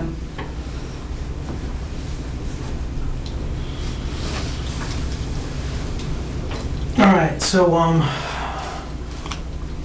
let's skip over that for the time being. Let's talk about land management. Well, we have many acres of land and lots of conservation areas, so we've been doing both our normal land maintenance, when we have drainage problems because of freezing and thawing, and drainage is going, over the trails and washing things out, or, replacing and maintaining boardwalks and bridges on conservation trails. We also have mowing of fields, and the last few years, we've been working towards getting rid of the mature trees on different dams. So many years ago, we did the Wilder Dam, got rid of the trees, on an earthen man-made dam, you're not supposed to have trees grow, and the town had done nothing. 2000, when I came here, they had done nothing, the trees are big, We got rid of those trees, then we maintained the top of the dam by usually getting someone to volunteer their time, but sometimes we have to pay for it as well. It's not an easy task to go along a narrow dike with any equipment to keep the vegetation off of it. You probably saw on Fort Bishmel Road, maybe down by the soccer fields, we had a tree that had gone over a couple of years ago, and we were lucky it didn't blow out the whole dam, so that was our next one to do. So those are certain things that come up, maintenance, kind of things. I distinguish it a little bit from the land capital improvement. Yeah. The land capital improvement, we've really kind of thought of as projects that have to get done, things that we hadn't, that are not just like regular, everyday maintenance kinds of things that come up. So when I first started here, it was, so again, around 2000, there were a lot of beaver issues, and so we started getting some funds put into that land capital item so that we could buy the beaver deceiver pipes, and we could hire someone to come and help us evaluate what elevation should they Is this also the invasive? Yes, yep. So that's sort of morphed over. The beaver issues, they don't ever go away, but we haven't had to buy any new pipes in a little while. We have a service that we've been contracting with someone on an annual basis. He goes to the places where he's put in the pipes already, that kind of thing. So it's more under the maintenance now. We have done a little bit of work in the last few years with boundary marking. So one of the things, and again, I'm not sure what Erica really talked about in terms of the planning, but most of the subdivisions that have been approved by the planning board lately have been the Phosphid subdivision, which is a conservation cluster. And so the developments typically have to provide a certain amount of open space, and they have the option of giving the open space to the town or the land trust or to a homeowners association. And many of the parcels have come to the town, and so the newer ones, we hired someone to help us put boundary markers on them because we didn't know where they were. We wanted the homeowners who were adjacent to them to know where their land ended, that kind of thing. So we're working with the planning board to try to get their regulations changed so that they require the developer to put these boundary markers up. Anyway, we've done a few. We did Danforth Lane, we did Butternut, and we did the Oaks up by the International. But those, because they were newer and we had subdivision plans we could work with. But we do have a lot of, haven't done Rocky Dundee. And will you be doing Century Mill? Century Mill, we've been trying to do that as they develop the lots. So we've given the developer the little boundary markers, and they've been putting them up. So I kind of tie it to, like, all right, I sign up in a building permit when I can see you put the boundary markers up. So that's been kind of working that way. That's kind of moving in the direction of trying to get the developer to do it. But we also have a lot of, our own land that we haven't put boundary markers. But none of them have the boundary markers on them. So, I think last year when I was here, I had mentioned there was an encroachment that one of the state agencies had seen from an aerial photograph and had brought to our attention. And it turned out it was a new owner who was not doing the encroachment any longer, but there had been someone who had mowed considerably into one of our properties. And, we didn't know because it was on the outside edge, and there was nothing to sort of share with them where the boundary was. So that's one of our things. And then, as Connie mentioned, the invasive plants. We've really been working at Bower Springs over the last several years, with a consultant to, I call him a consultant because he's more of a land manager kind of person, where he can say, this is where we should be working this year, and this is what needs to be focused on, even if it's with volunteers and so forth. So he's kind of helped guide us in some ways. Plus, he's got the equipment, which we don't have, or the town doesn't have. And I remember that conversation Yeah. last year, and there was a lag because obviously the weather and to time it in a certain manner. Yeah, so he typically works in the summer and in the fall, and then he'll come back in the spring and get as much as the rest of, whatever money we've been able to allot towards that. Now, do you guys have that fall under land capital improvement or land maintenance? I have mostly kept that as land capital because, again, my thought process has been that's a newer program. We're not at the point of maintaining yet. We do still do some maintaining of like an annual mow at Bower Springs, but it's not. This is really much more focused on this is what we're going after kind of stuff. And I think what I said last year was that the ultimate goal is that we get it in control enough that we can do it more with somebody more local source or more volunteers. But I'm not just quite at that. I'm just kind of looking at this, and guys step in, but everything is pretty much tied in relative to past years. Obviously the outlier is what you're describing on the survey, and the land capital improvement.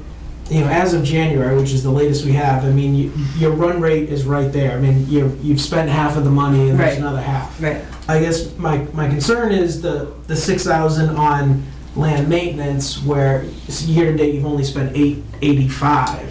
Well, So- the one thing that I would say this year that where I know that some of the money is going to come into is that we formed a trail committee that's myself and some representatives from the Conservation Commission and some from the Conservation Trust and then some at-large folks. And we haven't had anyone who's been able to really focus on the trail work, And so that committee is really kind of getting up and running, and I know, they've been out, they were even in December still building some boardwalks out in the back of Town Hall with the lumber that we have, and we've really focused a lot at Von Hill.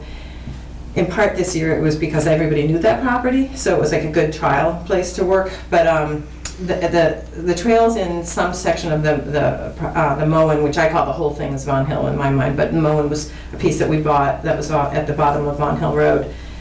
When the trail was put in, it's very lovely, but it gets really wet. And so either we need to put boardwalks in and bridges, or we need to relocate the trail. And so I know that there's some funds under maintenance that are going to be coming into doing the work that they're really working on. And that's a new group, because the commission couldn't do it on their own. Yeah. So I think some of the maintenance stuff has typically happened more in the spring. There's more planning and so forth in the fall, but you just never know. A lot of stuff comes after the winter. Like last year at Bower Springs, there was just a huge gully that formed, and we had to redirect the water so it wasn't going into one of the ponds, and it just was freezing and thawing. We didn't know what was going to happen. Yeah, you kind of get put at a standstill. Yeah, so some of it I hate to spend it in case I don't. Sometimes I try to Repeat the snow wait. kind of. Yeah, and I Do that, remember that conversation on, Yeah. you guys are obviously, the weather is a big part of where you guys, what and when you can do it. Right. All right, so does anyone have any issues, concerns with conservation? Before we go back, minusing out the 10,000, I'd like to bring that back, but if we could focus on everything else. Is everyone okay with conservation on the line items below purchase of services? Yeah. All right. So going back to the 10,000, from what I am hearing from you guys is that you've definitely gone out. I do see the benefit to the town on having this, and it seems to me that you've gone on in a couple of different avenues in attempt to find out, what this is going to cost you. Right. And even before you went there, you were trying to keep it in-house. Right. So,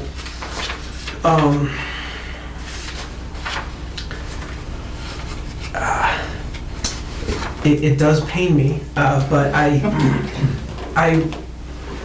think I'm okay with that number, but I wanted to get the sense from others on the board. I'm okay with it. I assume we'll maximize the use of volunteers so that the consultant does what a consultant has to do and not what, we could do. Right, Is I it- mean, we it's haven't sort of a written, we joint- haven't written the, Yeah. the request yet, so I mean, we Yeah, will have we're to just formulate looking for those terms, Doing it efficiently and Yeah, I mean, that's always our goal. I mean, I don't think we're looking to spend it on a consultant that's really not gonna be effective for us. I Right, mean, and we wouldn't be happy with it, we wouldn't feel good about it, and, I don't think that's the intention I think, we have enough sources of different people to go back to, the companies that have done it, or the Mass Audubons and different consultants that we can get good recommendations and look at the plans that they've done, for the other communities and see how it's worked. Connie? What, when the state gives us money back, is it only on land that we've purchased or put, when you were talking about, when the What? state. Buying restriction. Yeah, the buying restrictions. Right, so the land program is only for land acquisition, but it does include the conservation restrictions, so we don't have to buy it outright in fee.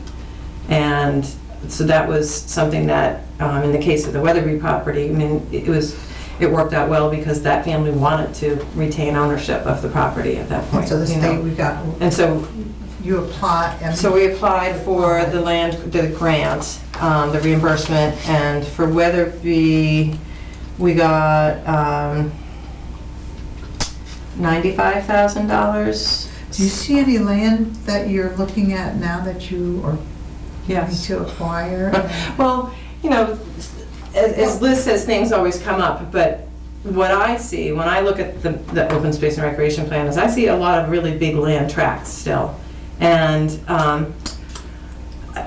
there are some parcels that I'm aware of, that people have been expressing interest in having protected. And because it's pretty new, I don't feel like I can say the names right now. But there are. But it helps us some to like there's- that perspectives and out then there. it just, and a smaller way of looking at it, which is, because there are some really big things that are out there, but a smaller way is, if a family came to us and they have a 1 acre piece, and, we've been like, oh, is this something that we're interested in, and how does it fit in the plan, and so again, having new members, it is helpful to say, how does this fit? Like, why would we want to accept this? What is it gonna do for our conservation area? For the our having to monitor it? What is it gonna take? When we looked at that piece, we also saw. Taxes we lose on- Taxes, and in that case, it's not very big, and I'm going to the selectmen to talk about that one on Thursday. But when we were looking at it, then we realized, there's some other parcels that are there that, nothing's really happening on them, and in one of the cases, it seems as though they may not be that interested in keeping it forever, and maybe we could branch that out and say, look, we're interested, we're accepting this gift, what kind of an interest are you in preserving that land? So we'll always try to start with a gift, but, it may come to like, well, we would need something for it, yeah, you're right, we haven't done anything with it, but, one family member needs something, so things can build when you have the plan and you look at it and it's not just isolated, that somebody's coming or And without this Parks and Rec's plan, open space for Recreation, yeah. Thank you. You couldn't get any money from the state. No. There's really hard, there's long chances that, like, some nonprofit groups that give money, but they typically give it more to like a land trust, you know, and so, and we work with the land trust, but as you know, probably the Bolton Conservation Trust is really focused right now on the center, you know, so they're not really in the position of even helping carry a project, you know, so I shouldn't speak for them, because I don't know that absolutely, but it seems that that's, you know, the case at the moment. Just curious, is $10,000, is that one-man month or two-man months, or? I'm not sure if I actually know that. We would like to get it done within the fiscal year, which is Yeah, why. the elapsed time might be different than, you know, their billing time, that's just what I was wondering. Did you get a sense of that? 10,000 would be for the whole Would be- project. Yeah. Right, but I, you know, Over several months. I'm just, No, I like your thought process on trying to utilize, and I think you've got a young, motivated group of people now behind you to utilize to the best of your ability, the commission members in assisting and other, you know, people in public. Right. But at the end of the day, piecing it together with professional only to the needs that are. It's very complicated. When I was on the commission, that was a long time ago, we were trying to put it together. I don't know, because I dropped out after the second of my 3-year term, but I don't know whether they ever finished it.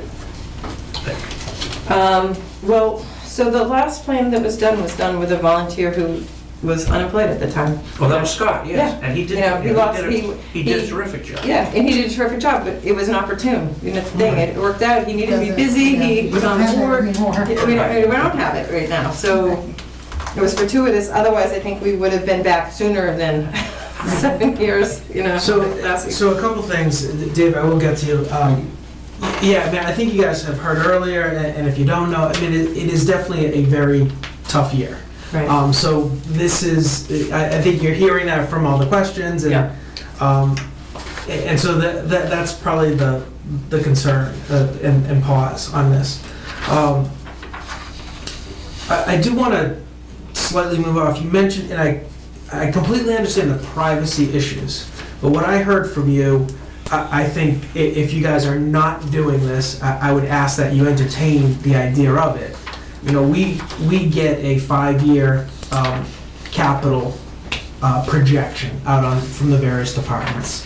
And I completely understand the privacy issues, but it would be great is if, as you guys are talking, if you could build a pipeline and whether it's with the selectmen or, you know, executive session, something so that because I agree with you. So you know what's coming up. Yeah, you know, it's never comforting when something springs, and I understand where it can happen. Right. So just having that idea, even siloed, well, these people leaning towards a gift, and this is just so the advisory board, the selectmen can have a sense of what might be coming down the pipeline. Yeah, I think that could be something that's part of this plan even, that helps, you know, give some guidance. Or if it's not part of the plan itself, it could definitely be one of the goals, you know, that we have in there, that we have that kind of thing. We could keep You know, things off with it. Yeah, exactly. Yeah. I'm not, No, it's just more. actually cataloged that way already, because there are parcels that are Priorities so and- priorities, first priority, second priority. Right. Yeah. And then, Right. yeah.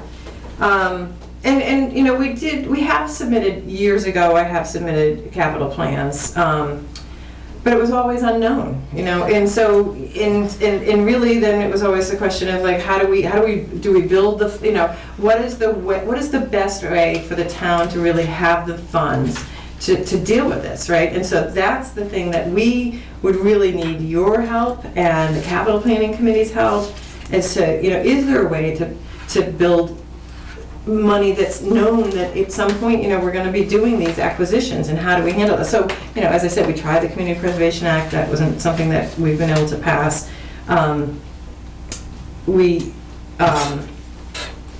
You know, do what we can with getting the grants and so forth, but, and the trust has done, you know, their fundraising and you know, so it's. You have to use is it a reserve fund you have? What is your? So we have a conservation trust fund that is, right now, the balance, I believe, is about $31,000. Yeah. And what we've kind of always said about it is that it's more like some seed money for doing things that we need to do in order to make that acquisition happen. So in the case of this gift that the family's considering, that we're considering accepting, you know, there's some minimum things that need to be done, like environmental site assessment, and make sure that it's a clean site before we accept it. And having the deed reviewed or the title search done, So some of those are not exorbitant fees, but they do add up on even a small project, that can come together, and or a PNS if we were to enter into a PNS. So that's what that's pretty much been used for. And we did use some money for Weatherby. I think when we put that article together, instead of asking for the full amount of the purchase, we took either 10 or 20,000. I'd have to look back at the article and put that in there. And you replenished it though, because you want to We keep did, it so at that some of about the money 30. we got back from the state, we did put it back into the Conservation Trust Fund. All right, so, and I do want to talk about that, but I just want to, is everyone who got on board comfortable with the 10 and therefore comfortable with? Yep. All right, Dave. I'm uncomfortable with the 10. I am not surprised. First of all, I would hate to pay a penny more in the budget and in the taxes than this thing is going to cost. And I think, given how strained the budget is, we should do just the minimum on this thing that allows us to stay eligible for state money. And I think what we ought to do is put it in at 5,000, knowing that they're almost sure to need more than that, and encourage them to come back to you for the rest. And that way we won't pay a cent more in taxes than this thing is going to cost. The thing that drives me crazy is you put in for 10,000, you get it for 8,000, and we wind up paying the 10,000 in taxes anyways. If you lowball it and then they come back, we'll pay exactly what it costs. And so I would like to see us lowball it somewhat, and I I suggest appreciate 5,000. your, for the 10, and I understand that it's not an exact number, but from between the 10 and 15 range, you came in at the 10. Right. That was helpful for me to feel I understand comfortable. Dave's point too, though, because she did always come back. So tell me. If we can make that work, I mean, that would be, Yeah, I mean, and it's if- also a negotiating thing, when Right. somebody comes in bid How at does it- 8,500, you say, well, I only got 8, and, oh yeah, we can. So, Well, I don't think for the procurement part, we can negotiate it that way, to be honest, but Okay, so Right, let's say, that's so the you guys, yeah, let's say the private sector. we go with 5. Right. Let's say we go with 5. Yep. You work on your RFP. Yep. You figure out what it is. You end up going with and figuring out who's going to do it. I presume the terms are going to be, we're going to give you a third up front. We're going to give you, another, half of that at the halfway point, and then upon final, it would be the final. And let's say the Right. total bill is Yeah. 10, right? Yeah. Then you will have enough money to at least get the project going. Mhm. And then you guys would come back to us saying we need this to pay off the final. Okay, and so can I just ask my concern, because I don't know how it works with asking for that? I mean, I know that we are completely overrun with ice and snow and stuff, so Yeah. is there money? Like, if we came back?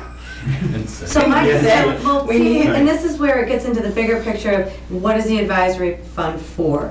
And if it's for extraordinary, or, if it's for extraordinary things, this is a very well-looked-at budgetary item. And I have a hard time, and again, I don't like that we're currently set up in the way in which the only way to work this thing and pay exactly, the price that it costs is to over budget and then come back in and then return it in the next fiscal year. I don't like how that whole thing works, but at the same time, the advisory reserve fund is set up for extraordinary circumstances, not this, in my opinion. And that's where, and again, I can appreciate what you're saying, but I don't think that fund is the right place to do it, but unfortunately, that's where we have our leverage as a committee. So that's where I get stuck and want to make sure that it doesn't, it's just my own 2 cents. Rather Joe, than can I- do that than raise taxes to pay for. Joe, can I get your opinion on where you fall with this? Well, I know how important the plan is, because I was on the board, on the Conservation Commission when Scott Duhane basically did the whole thing as a volunteer. I'm very uncomfortable with that 10,000 figure. However, I think Stash is right, that if this is something we know is gonna happen, then does it really fall into the extraordinary discretion that we're supposed to use with our extra funds? And so I'm sort of hedging, and, you know, I sound like a politician, which I don't mean to. I guess I would be inclined, boy, I hate to go with that 10, knowing some of the other items that we have at the Yeah. end of our meeting, but, Could we find a way would people be amenable to, you know, in not 10, if it's not 5, it's not 10, but it's 8? I was gonna suggest that. But that still might very well put the Conservation Commission in the same position.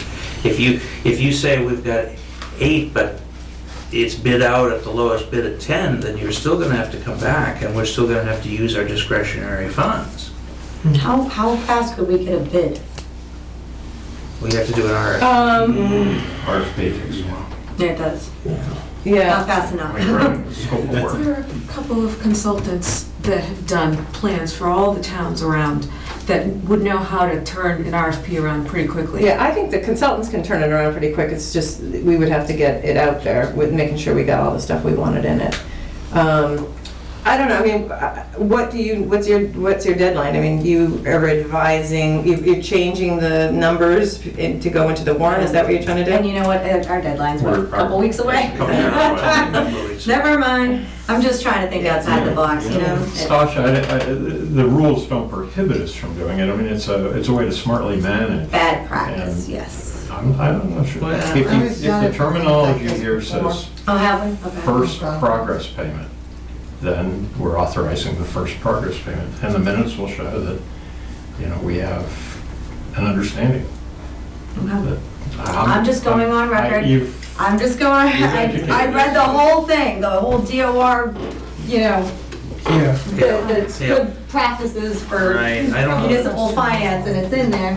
The project itself isn't a surprise, but I think one could reasonably argue that you don't know the exact cost, so budgeting a minimal cost and then saying it is so unexpected that it was above the minimum cost. Yeah, So maybe 5,000 is pushing it because you're almost sure that won't Yeah, happen. I see what you're But saying. maybe the 8,000 is a possibility. It's conceivable that it could happen for 8,000. And then it comes Okay, so in that at goes- 11, they come back for 3. I think that counts as, So that goes back to the original questions we were asking as a committee, and I'm gonna ask you to just restate them because it's coming up. In order to solidify that 10,000 or feel that that was a comfortable number to put in the budget, what legwork went out into that? You spoke to Audubon, you spoke to Well, other consultants that worked in the Right, and area? we did a survey through the Mass Society for Municipal Conservation Professionals to find the towns, how the towns went about it and how they, whether they did it in-house or whether they went out to consultants. So I spoke to Half Associates, Ridley and Associates, Communities Opportunities Group.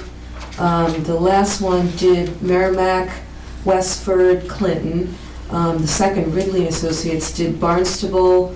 Half Associates did Southampton. I also spoke to another woman who did the town of Harvard and Berlin. And so, What did she say? Because those are more equivalent to 10 our to 15. 10 to 15. 10 was squeezing it. And so what I have here is from the state of Massachusetts. It's the workbook for open space and rec plan. And the professional services basically include that.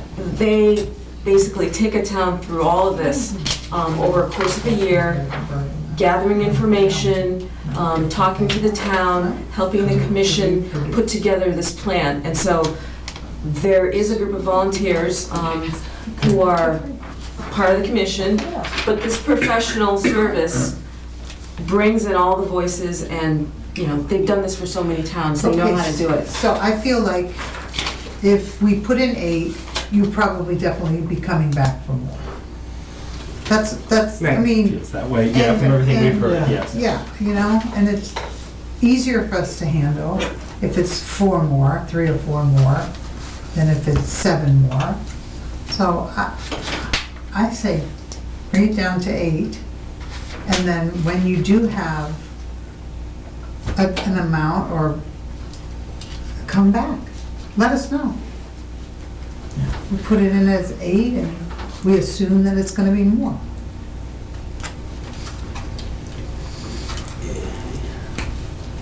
Yeah, I mean, it does go against what Sasha's saying, but I am, I don't know, at the risk, I'm willing to take that hit. Yeah, I say 8. We'll go with 8, and it will absolutely be reflected. I will be here. So I'm gonna remember this conversation. It'll be in the minutes. I'll make Yeah. sure We'll remind you. You're on YouTube. And I'm not, So it'll so, be on a CD. yeah, well, because I'm also, I know Carol the can concern play it back. is coming back, you know, that, I Just, you have know. heard the concern of coming back, that we're not. Okay. Hate to make you come back. Oh, we don't mind talking with you, ever. Yeah. That's Yeah, not the that's thing, it's just I didn't right. know, again, whether the funds, you know, Yeah. might be available. Did you want to talk about our articles at all? Yes. I do. Gary, I'm very sorry that we're taking, Oh, okay. we are way over. Way Before we talk about the articles, a couple things. If you guys can go to page 3 on Julie's sheet. I'm looking at available funds.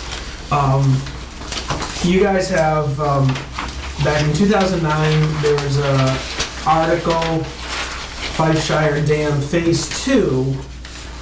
There's a balance of 3,600, 3,680. Is that piece of the project completed? I would be comfortable to say that we would not need that 3,600 Okay. any longer. All right, so that The can be... phase 2's been completed, and in fact, despite that we're not 100% done on the dam lowering, the parts that we are done is that the state has accepted the dam being lowered and we're no longer jurisdictional. Mhm. So we have work to complete, the access that we got through Berlin, through neighbors on Collins Road, through doing the driveway and doing the repairs to the lawn and things that we didn't get finished in the fall. But the bulk of the work's done. In fact, I think I wrote a photograph just to share, to show how it's changed. So Joe may remember, but this was the dam without any maintenance that I know of really done to any extent, and that was failing. And so that's part of what happened, is, you know, we were determined that we were a high, or a significant hazard dam, and that we were failing. And then this is now what we have. It's not all completely grown in, but it's been lowered, it's just a spillway. And by And by lowering it, we're below the height that makes us jurisdictional. So, and it's safe. So I haven't been able to get in there since the snow, but so that's how it looked before the December. Yeah, clearly that picture's dated. So are you saying that... So 3,600 is fine, we're still completing the work under the other article, is really what I'm saying. All right. And that relates a little bit to the article that we put in for this year, though. Mhm. Is that, so that, when we went out to bid on that project, you know, the low bid came in below what our estimated costs were from the consultant who would help us put together what we should consider. About 7 of the bids came in higher, you know, so it was definitely a low one. There was, I think, another one that was below it, but then everything else was either around the 250 or higher. So it's interesting how that works. But the low bid, and with having Leonard Engineer, who's been the consultant overseeing the work from the engineering perspective and working with the state to get the non-jurisdictional determination and so forth, we think that there still will be around 40,000 or maybe as high as 50,000 left over. Again, because they haven't finished some of this work, I can't say for sure, but we went out and had a quote for doing some additional work up at Fifeshire. The upper dam was not jurisdictional. At one point, we weren't sure whether the state was going to tie the two together, because if one failed and it caused the other dam to fail, you know, were they going to require that one to be maintained as well? They didn't. But it is, the rocks are sloughing off of the dike there, and so we thought, we have some stone actually left from when they took out the old dam, that we should try to use it to shore up the edges of the dike. And there's some stone that have fallen over the back that need to be placed back into the wall. So we had a quote for $35,000 to do that kind of work. And so we thought we would put that in an article to reuse that money. I don't know if you have further questions or thoughts on that. Well, yeah, so where I was going was trying to, and you did, you answered the question, the 3680 can be released to the town. Yep. And where I was going was on the Five Shire lowering dam article on 2012. Right. And I understand you guys are looking to utilize that 69 to go toward, 36 of it to go into this article. And I guess my concern is... Yeah, and the 69 is not the balance, because we haven't finished paying out. Okay. All right. So, I guess my concern is the town appropriated money for that. Yes. And for that specific component and phase of Five Shire. Yep.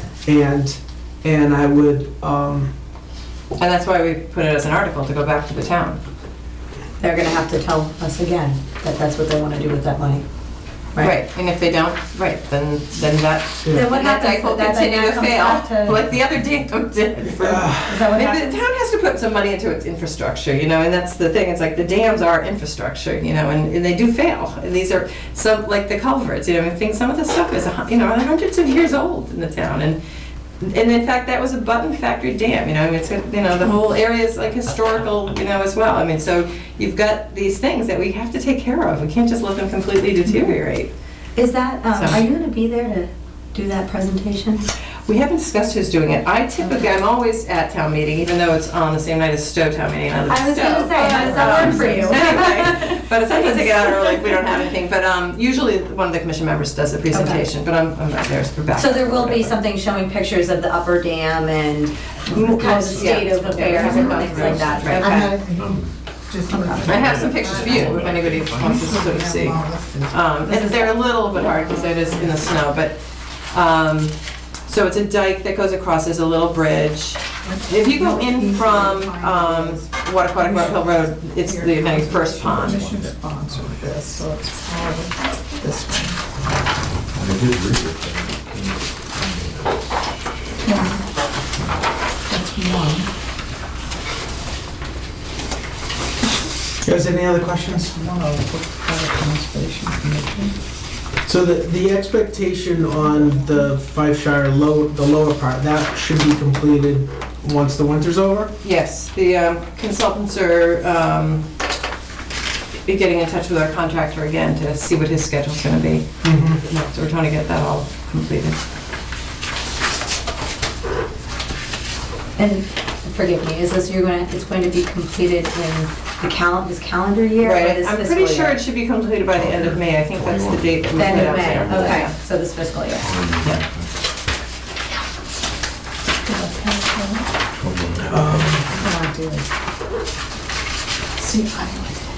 And so your thought is, with whatever's remaining to be completed on that phase, Right, so I think, that will come from the 69. let me see, I believe that, let me just see if I can find my numbers. I think I had some numbers on that.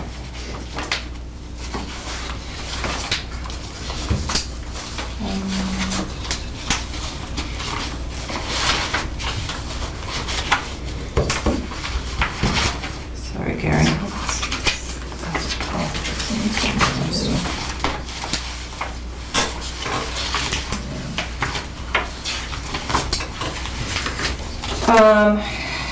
Right, so I think, let's see, so 15. So I think we're probably about another 21,000 or so that we're gonna owe out on the rest of the paving and the retainage that we owe on that. Mhm. And, So the work has been done, the bill just has no, been they paid. haven't done the paving. Oh. So that's why I'm hesitant to put a complete like, you know, when they go to do it, I don't know if they're having an issue, if there's gonna be some other problem. Oh, yeah, no, I would, and that's, and I completely understand that. I was really hoping I was gonna hear a yes from you, that it was complete, the money could be released, and then we could focus on this as a separate issue. Yeah, it's not. But you're it's not looking to complete. It apply will be- this. Right. And this still has to be done. Right. But in the meantime, you're looking to use that money to get that. Right, And so so that's my concern. the contract that we have with the with our contractor is, you know, he's supposed to be done by the end of May. So we will, and maybe he'll be done sooner, as I said, it depends, this winter, I doubt it. But that was the intention, is that in the spring, he would come back and he would do the paving and make sure the lawn that he had done some work on last year in the fall has seeded enough that the trees and the bushes that I showed you that were planted all around survived. You know, if he didn't have to do any replacement. So that's kind of the, you know, Okay. So you said about 21 left for that Right. work, and so that still leaves a big enough buffer chunk Yeah. for that yeah, it's 36. a little 21, If 5. indeed that gets voted through. It's not coming out of free cash. Is the 36,000 a budget estimate or a financial quality estimate, or for the upper, It was a quote, just, okay, yeah. so, pretty good, I guess. Yeah, I mean, it was, you know, somebody recommended through Highway, the DPW who, you know, does this kind of work, and you know, we still have to get some other quotes, You got but, quotes, you know, that one, yeah, he was for very guidance. knowledgeable about, you know, came out on the site, met with me, walked me through, you know, what kind of work, what kind of equipment, access. Access is the big issue always. Oh, yeah. I would imagine. All right, I think we're good. Thank you. If no other questions, thank you all for what you're doing, coming in to see. The upper dam down there would destroy the road, the lower dam is putting in way. Well, they didn't have access from the other side. That's the He's problem. calling up I on wish the they chair could want I access know. out of here. From the first side, because I go, Here. good stuff, keep going back, but they left it. You might have to go to the other end. You need me to Great. for support? It can never be easy, you know that. I don't want this. Thank you, sir. Thank you. Good night. Yeah, yes. Good night. I don't see any copies of them here, so. Hello, sir. Hi, How are you? I'm doing well. How about yourself? Doing well. Good. Okay. I have sort of a report on a lease buy analysis that I did based on your recommendation from last review. And I can go through this fairly quickly and just hit the high points and ask, you guys can ask questions.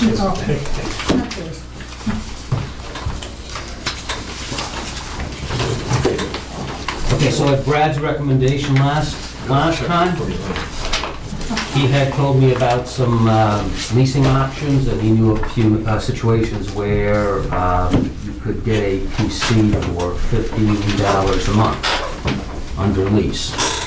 So I did an in-depth analysis, and the approach I took was contacted the City of Lowell IT department. They were a good case study. They had about 75 PCs under lease with this company called Retrofit ACS, actually two companies. Retrofit provides the PCs, ACS provides the financial services for the lease contract. I also got in touch with Dell, because Dell does have a leasing program. Talked to Kelly about BPL PC requirements to make sure that I had the latest numbers. We did end up with some reduction. There were 10 public PCs, that's been reduced to 9. There were 5 public access catalog PCs, that's been reduced to 4. And the staff has been reduced from 4 PCs to 3. Now, when I say reduced, I mean that the existing computers are there, but when they die, they won't be replaced. Okay, so going forward, we'll have the lower numbers. In addition to the library, hopefully you folks remember from last time, there's a technology refresh cycle I go through every 5 years. There are 2 PCs in Town Hall that are candidates for lease that were in a plan to be technology refreshed and purchased. Anyways, I got all these numbers together, I got two quotes from, I got two quotes from the vendors. And these are at the state quote prices too? Yes. Yeah, okay. Well, they are at, I should qualify that, they are from ACS. Mhm. Dell didn't specify, but it's comparable anyways. Yeah, Okay? So I'm gonna just go through a couple of tables here, just to get to the bottom line as quickly as I can, because I know it's late.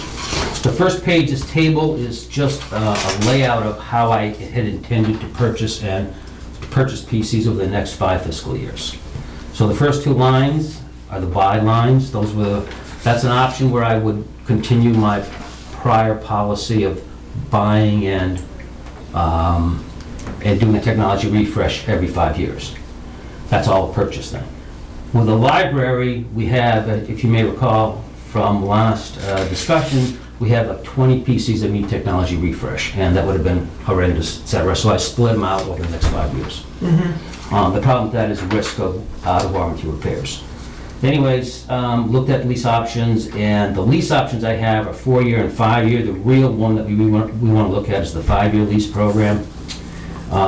And I am proposing, if we do the lease program, we just buy all 17 PCs of the library in the first year. Okay?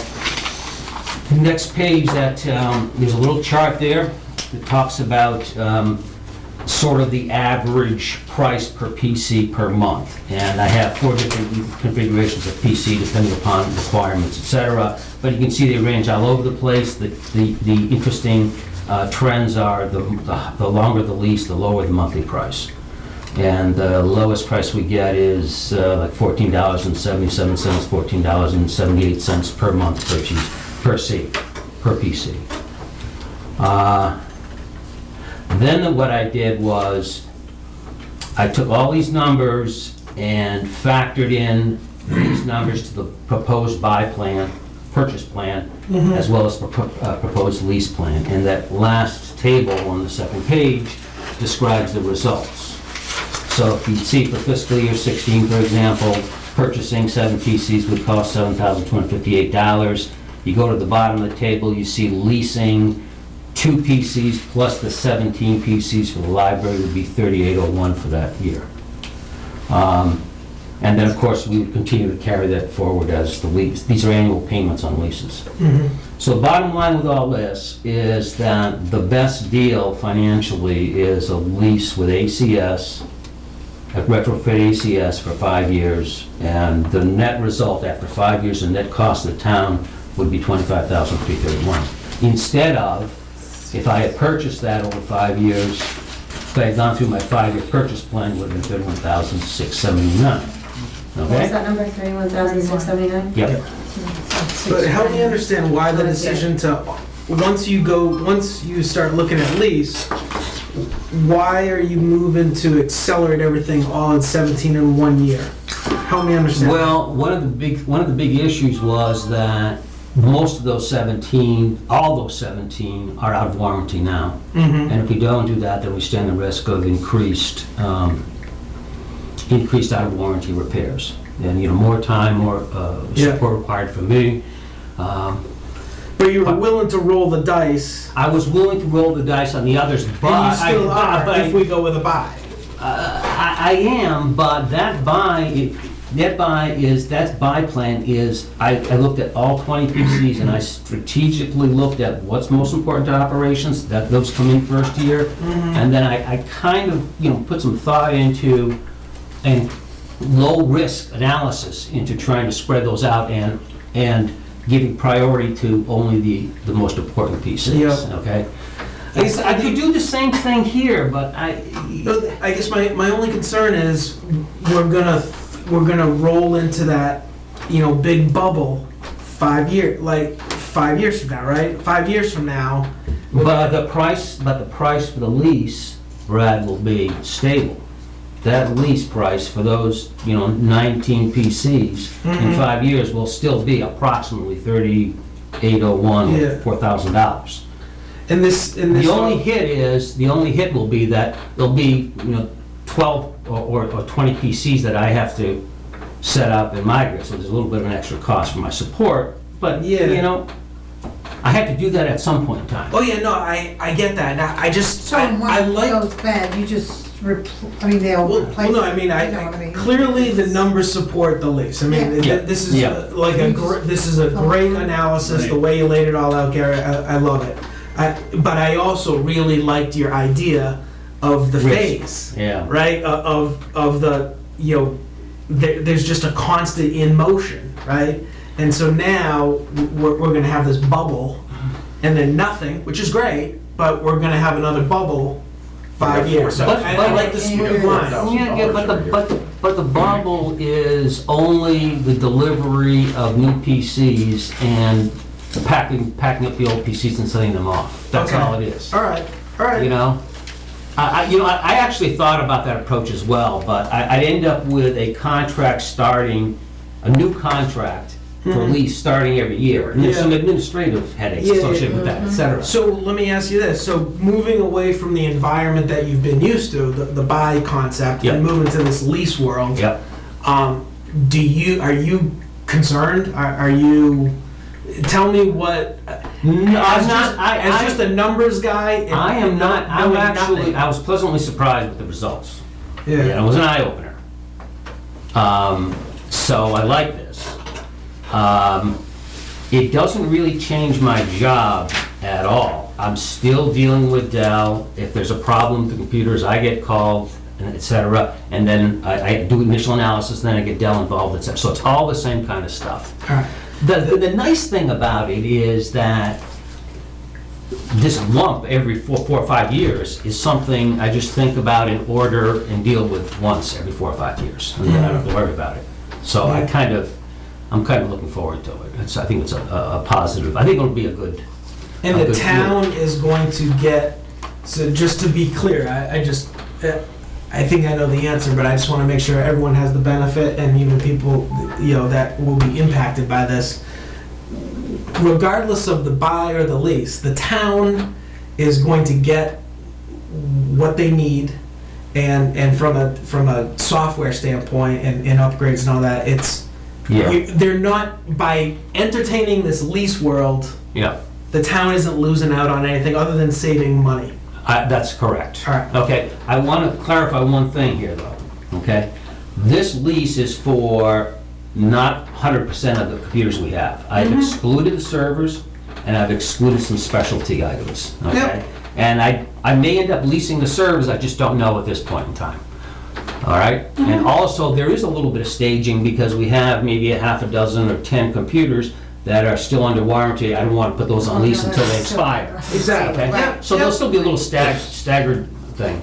Does the lease exclude anything? I mean, when you say computer, that includes the monitor? No, it doesn't exclude, it's all specified in here, I tried to gloss over it, but it excludes the monitor and it excludes Microsoft Office. I'm gonna handle that That separate. was gonna be my In question. fact, what I may be looking at it, so let me answer your question. It excludes monitors and it excludes the Office software. It includes Is that maintenance and. exclusion also in the purchase case? So we're comparing apples? Yes, yes, So yes. no monitor, No, it's all the same. It's all the same. It's all the same, Honest apples to apples. stuff. Okay. Okay? And if a computer breaks, then the user calls you and Yeah. the bill gets sent to, There's no, well, yes, I mean- well, there's usually no bill, because we're all under warranty here. And one of the nice things about this is that there's always warranty coverage. Yeah. There's always warranty You just protection. have to lease it's not like a car or anything that you have to drive it only so many miles and then Oh, after. you mean other stipulations in the lease agreement? Well, no, there's no stipulation No, about by the usage. ways. None whatsoever. And if I understood correctly, when I learned about this from the person I put you in touch with, my understanding also is you can step in and break the lease without any negative ramifications, right? All I've asked for in terms of numbers is budgetary numbers for these quotes. I have not looked at the contract yet. Okay. So I'm assuming that's the case, but I haven't done due diligence on the contracts yet. Yeah. Because it doesn't make sense to do that until we, No, yeah, that was another eye-opener for me. They can break it, and a client can break the lease That's, with no penalty. Yeah, because I was asking him, because because I explained to him that we as a town entertained going down this road a few years, well, last year, when we were entertaining a police cruiser. And we got into this conversation, and he said to me that, you know, not only is it at the state price, but it was, there's no penalty. You know, he, in my understanding, he's done it for whatever reason, gone in and broken a certain lease ahead of time to restructure or whatever. There was no negative impact. Yeah. But you're right. I mean, you did what we asked you to do, which was focus on the numbers and compare buy versus lease. Yeah. So. Is there an advantage to a longer lease, 7 years? They won't provide leases longer than 5 years. Dell won't provide one longer than 4 years, actually, because they expect you after 5 years to either return the PC or buy it outright and own it. So 5 years is the maximum. And that kind of coincides with warranties over the last 5 years. So we have the choice at the end of the 5 years as to whether or not we buy it Or renew and start again. And at which point they take it back and then... yeah, they take it back. I don't have to worry about the logistics of recycling and things like that. So there's some appeal there. We are responsible for shipping it back, so there should be some shipping charges, but I don't think that's going to be major. Compared to the... Don't know that yet. And just for myself, the lease excludes the monitors and the operating systems, but you said... No, excludes the monitors. It includes the operating systems. It excludes the Microsoft Office software. Which we have or don't have? We have some of it. Some. Yeah, and that's kind of thing that has to be upgraded periodically. And in fact, I had to add in 2 licenses. As long as it's same on purchase and rent. Right? Yes, Thank yes. you. Apples Sorry. to apples. Wonderful. They Okay. give you all new, A bad analogy for lease. Microsoft. I'm sorry, say that again? so at the end of the 5-year lease, you wouldn't just keep what you have, and as each one goes south? No, I back, or wouldn't. they would I change would, them no, all I out? wouldn't. I would actually change them all out. But again, I'd have to renegotiate a new lease term starting at that point. And we expect, though, that, I've been doing this for 5 or 10 years in terms of buying PCs. The PCs don't really change a lot in terms of price. They don't go down because the performance goes up. So the price is fairly stable all along. So I don't expect any major changes from lease to lease in terms of pricing, okay? So anyways, the bottom line is the last 2 pages of this, the 4th page is they're my budget notes based on our review in January 6th. And you can see the total equipment at the bottom was $14,425. And with this lease plan, that goes down to $1095, but I had to add in a few things, including the office licenses and some extra time for me. So the net result is, you'll see my total budget was $64,211 after our January 6th meeting, and that's down to $62,253 now. And we get all the PCs and technology refresh back on track.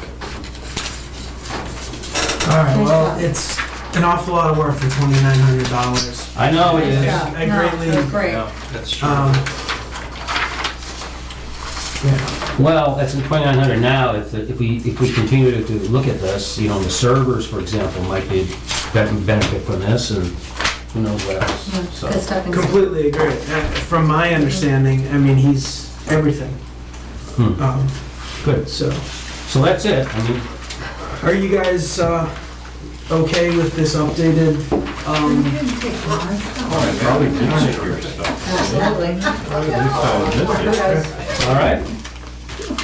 Thank you. Thank you. Thank you for waiting. Oh my gosh, thank you. Yeah. Good night. Good night. Good to see you. Good to see you, Dave.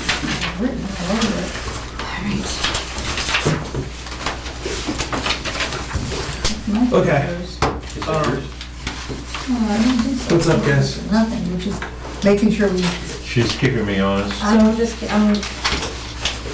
just is bumping that what I've equipment line already- down this is mine. I've got one right Yeah, basically, here. 10,905. Not, yeah, but not everything, quite, but there's not also some quite. other changes, so you're Oh, basically, yeah, he bumped up some things. I see it, okay.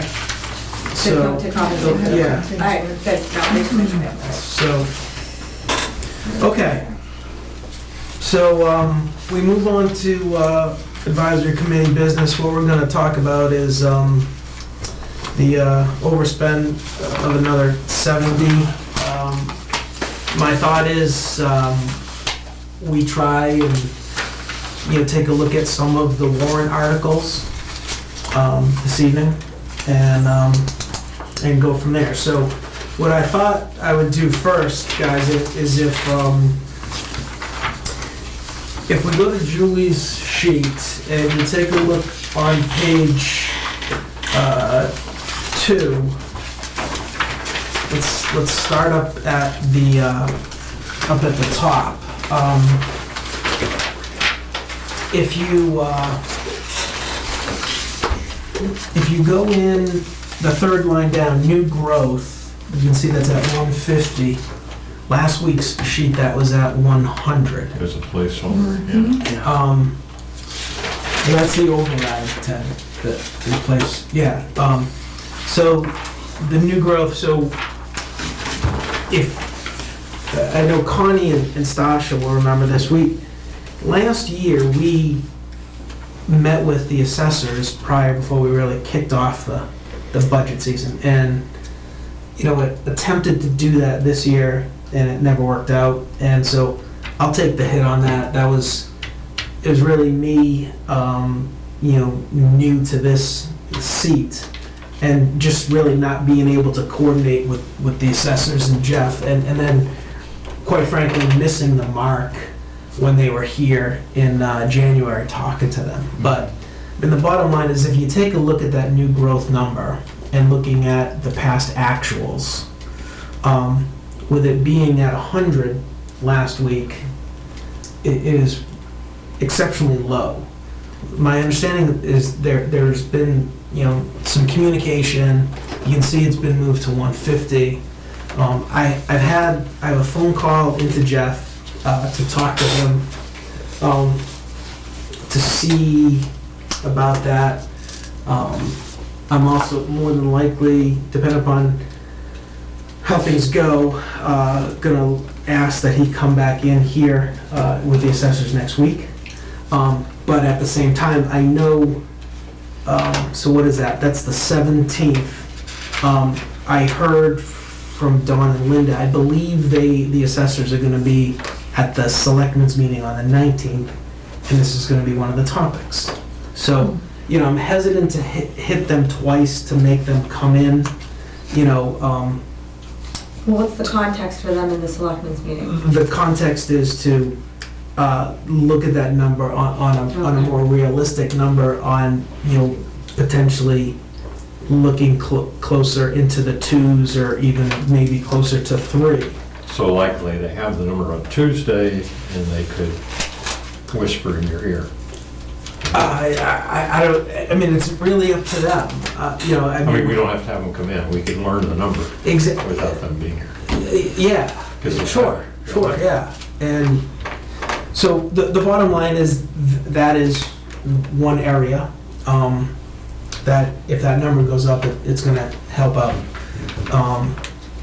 And so there's still discussion on that. And the other piece of that is again, I have a phone call into him. I haven't been able to connect with him. If we take a look at moving down the line a little bit at the very bottom, other available funds, cell towers, we've been able to,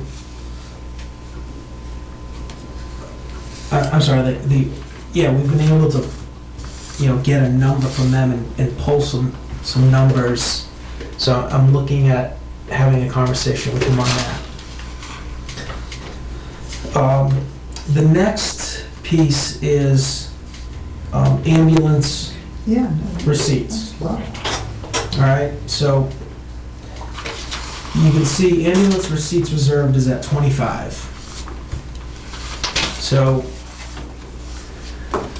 the way this has worked, and this was due in large part to past members on the board here and past chairman, Randy Dingen has taken and, created a spreadsheet. And so the idea is, every time the ambulance goes out the door, ultimately, the town collects some money. And so that money ends up getting set aside ultimately for the future purchase of another ambulance. So the general, rule of thumb is, well, we appropriated money for an ambulance last year, about $250,000. Very shortly, we're looking to take delivery of that, and I believe that was at 7 years, if I remember. Does that sound about right, Dave? So we went 7 years on this past ambulance, and the best practice is 1 every 5. All right, so I know it. They get about 15,000 miles a year on them. It's just. I mean, it's silly. Yeah. So I was able to get, I had some analysis done. I was able to. Yeah. So just hear me out on this one. I got a listing of 2014 receipts, right? So I'm still waiting on January and February of 15.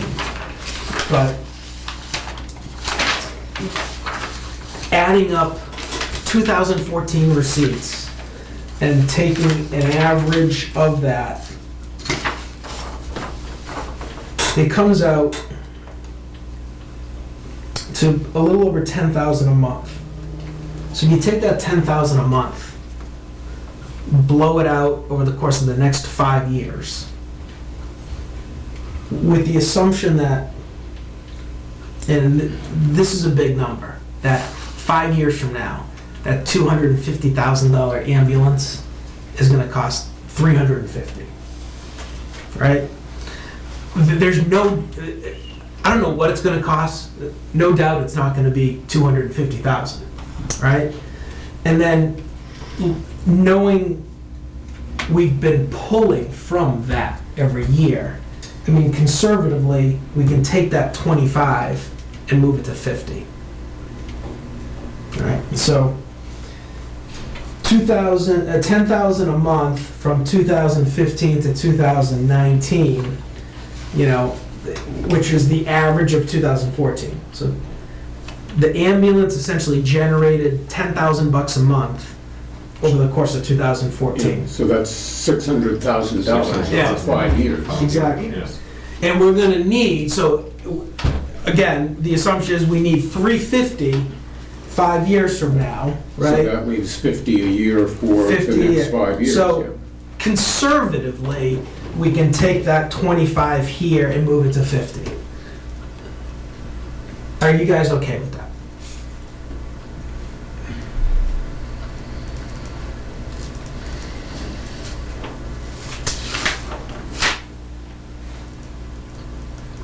I don't get it. It's the first time I've said that on the... A good case. All right. I need help. I'm sorry. It's the first time I've said that on the committee this year, but All right. I So- need a redo on the explanation. The Simple. Ambulance goes out the door. Yeah, Every recollect. time. I get it. I get So that. taking, I asked Julie, she doesn't have it yet, she's gonna get me the January and February numbers, and we can use this as an example, right, to see how close. But taking the 2014 actuals, Mm-hmm. all the money in Yep. 2014, divide by 12, Yep. right, comes out to 10,000 a month. Okay. 10,000 a month over the next 5 years. 5 years, 600. 600,000. Got it. Assuming, it's frightening to think, but just assume we need 350 grand For our To new buy a ambulance in 5 in years. 5 years. Yep. Back all that out, we can take 50 grand out. And so explain to me what it's doing here. What? That is, So there's $25,000 It's a here. revenue source. yeah, and it's a number that was put in. Forever and ever, we have taken money out of that ambulance fund and used it to fund part of the budget. Budget, okay, yep. And it's been considered okay to do that so long as we leave enough in To buy the so ambulance that in 5 when the years. ambulance wears out in Got it. 5 years. And Brad's figure is especially conservative because it usually turns out to be 6 or 7 years It's instead true. of 5. But- Very good. Yeah. So a combination of 5 and increasing the price from 250 to 350, Mm-hmm. I think that's pretty conservative. So taking 50,000 a year out of the fund as a revenue source, I think. Versus, so you're looking to raise this 25, Right. assuming the revenue's gonna be closer to 50.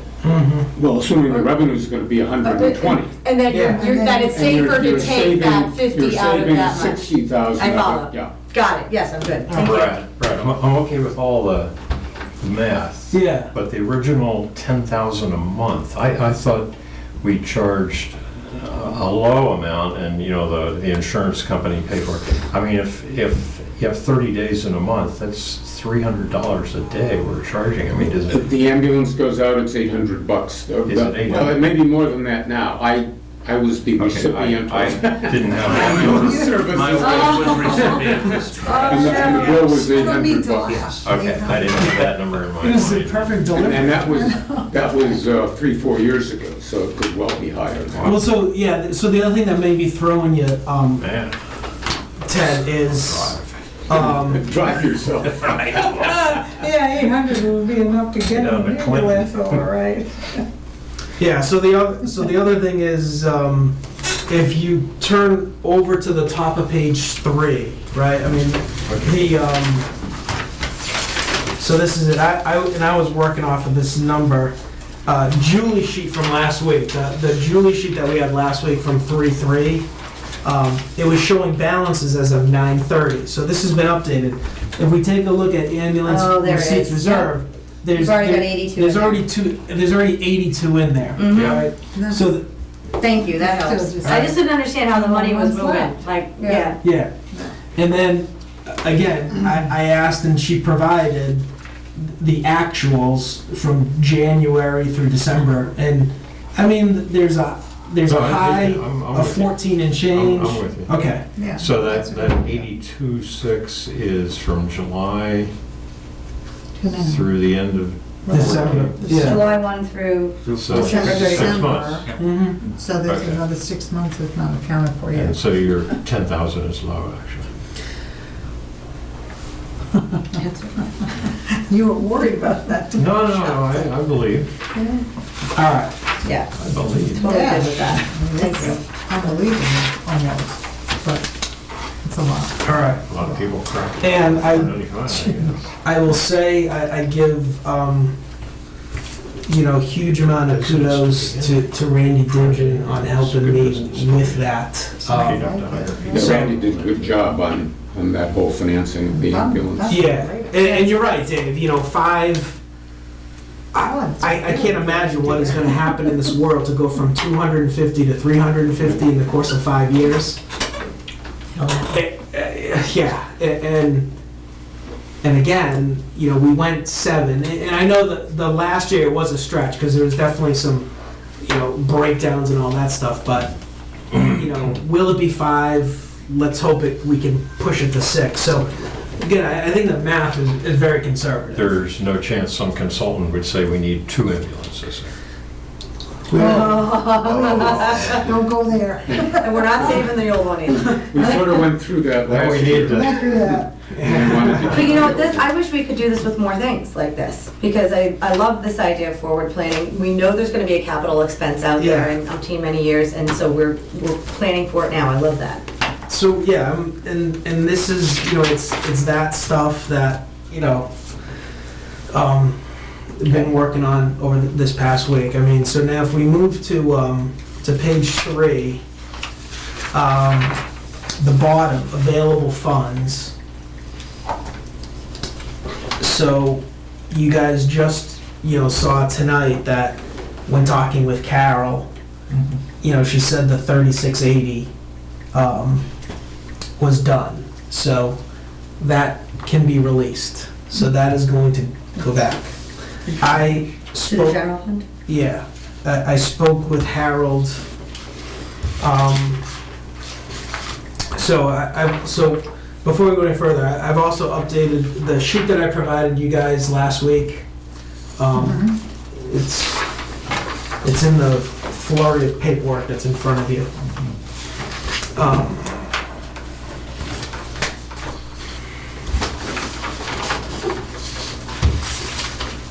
So, again, so my number, starting up at the top, the unused tax levy, so that number's off, because I did it this morning, before, Julie sent out this most updated budget, but, so a couple things. If you take a look at last week's sheet relative to this, the numbers change quite drastically. We approved another 150 of snow last week. We've got 70 before us tonight. I've already factored that in, so now we're negative 270. Now here's the deal. This is another area where presently I am very conservative, because I need to make a phone call to Julie. I forgot to do it today, but at the end of the year, she goes in and scrubs the budget. So what I want to do is find out what that number has been, because my memory is terrible, what she's been able to find over the past couple of years. So presently at negative 270, I have that rather high. Why it's negative 270 and not negative 370 is because we've also score kept 100, in the budget already. 100 in the budget. Yeah. So, but she's gonna be able to find some turnbacks. So it's between, it's either 3% or $5,000 max, right? Yeah. Per department. I wish I had those numbers. I had those numbers last year, and It's I fine. want to I'm say it gonna was get- around one. It was 100,000. Exactly. You're right. It's around 100 grand. So because of what's been going on, it's been more difficult for her to find that. But again, on that number, the second number, it's a bit conservative because it's all baked in there without the assumption of, it's basically assuming Julie finds nothing. I guess is what I'm trying to say to you. Okay? This is the worst case. So then we add in the free cash, 983. Net available, $197, assuming we want to maintain a 250,000 free cash target, we're in the whole 50 grand. Then what I've done, last week, all I did on the sheet was factor in the capital items that were presented to us from capital planning.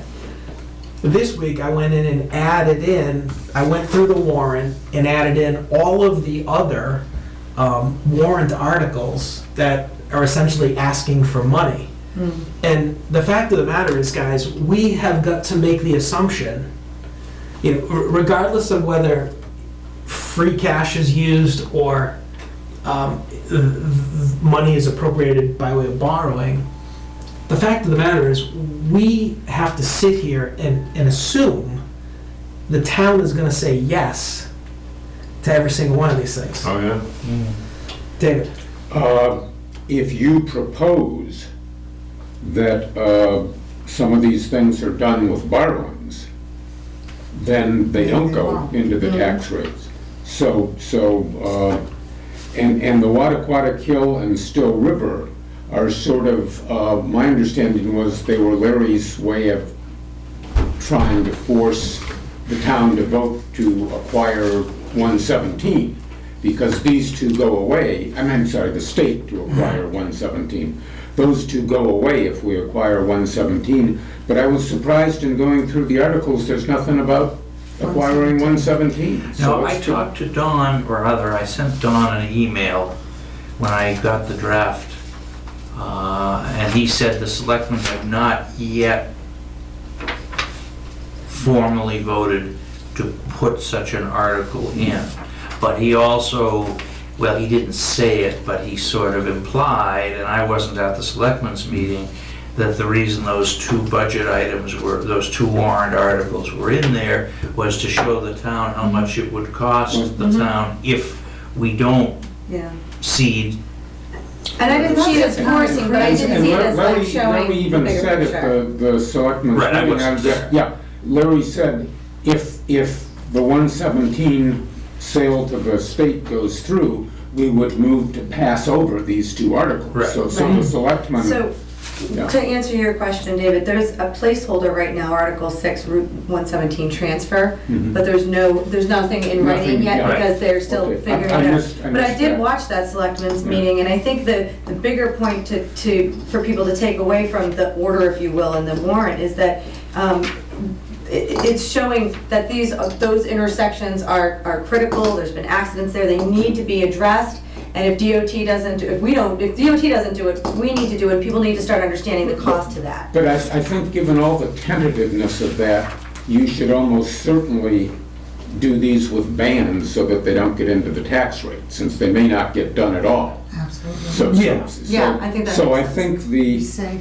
the 470,000 there could come out either through ban or getting passed over. And so your 750,000 would be down to, less Yeah. than 300,000, so. Yeah, no, good point. I mean, so Dave's right, though, I did want to put them all in Oh, here absolutely. so we could all see it, but I would agree, if those do go through, I mean, those are borrowing. And you said you want a deep 80,000 for the repaving. That's me. Yeah, but, so that maybe takes you down, under 200,000 or to 200,000. And then I doubt we have to fund all of the 186,000 on OPEB. Stowe said they're doing 50,000, and they're 1.5 times our population. So I don't know what the right number for us is, but I don't think it's 186, so. Well, Dave, that's where I'm getting off your Sorry. bus. On that one. Okay. So It just finished off the whole spreadsheet. So to follow along, so then I was able to, I've reached out to, if we go back to page 3, under available funds, I've been able to either speak to the department head or at least get an email to them, and so I'm working on, getting in touch with all these folks. But as of right now, the 54,000 from the Houghton building is released. The gas bill for a whopping $29 is released, and Wow. I'm kind of a neat freak, and I want clean, simple. So if I can get rid of a line, so I'm with you going on to. that. So I know it's snowflake off an iceberg, but it's and then Sampson Road, 33,000. Okay, so that's 87,382. We just heard from Carol another 3680 this evening. Now, where I was going with the Fifeshire 69,000, the bottom line is these are Fifeshire Dam lowering, Article 14, May 2012. An article went before the town. The town agreed, yes. 212 was appropriated. 140 has been spent so far. There's 69,000. In my opinion, the way this stuff works is when that particular project is done, and because that is what the town voted on, when that particular project is done, if there is money remaining, case in point, Harold with the Houghton building, then the money gets turned back. Yep. What took place this evening with not finished, but at the same time, now I have a warrant article and I want to use some of that, I don't like at all. Because you think, What's not clean? Because you think they know that they had that, so they want to use it? Yeah. They're creating a way to use it? They're saying they or- have 69. there was a and very, they're gonna have 40 to There was 50 left lengthy, over. they there was said, lengthy after they did the discussion road and other things. on the Fifeshire Dam. There was lengthy discussion on why that needed to be done. And ipso facto, it was done, money was appropriated. When's the project complete? This warrant article is something entirely new. Right. Which article is that, which number? You think 21. that now they know they have that money? Exactly. I would have much preferred to get, and I flat out said it to her, I wanted a yes from her, and I was told, I have been told by many folks that that project was over. So I would have much preferred that 69 to be released, and then the Fifeshire can go before the town, but more than likely, it's a borrowing. Is there a way to reword 21 that does not couple doesn't reference this quote already approved, because it really isn't approved for this. It's irrelevant. So now, based upon what I learned, Well, but so it's irrelevant except that these articles, when the money, if there's a like project, they can be reappropriated through town meeting vote to a like project. Because the money was originally allocated to the Fifeshire Dam, I think that's how the connection's being Same made. name, but one's upper, one's Well, lower. exactly, so that's where like it needs a Sasha, the distinction. like I know. the like project We is can a lawyer lot that. more tied to the borrowing. Right? I mean, is it definitely, Well, what do you mean? So, meaning this, again, I have a phone call into Margie, the ambulance defibrillator, May 2010, there's $5,900 in the borrowing. So Right. the options for that money, it gets released back to the town and the town extinguishes the debt, or there is a similar like borrowing item for that, Right, all right? same as the pub notes. I happened, now, when I took, you guys can see that what I ended up doing was the monies that I knew of that were released, the 54,000 and the 33,000, I turned around and you can see I've put them in as,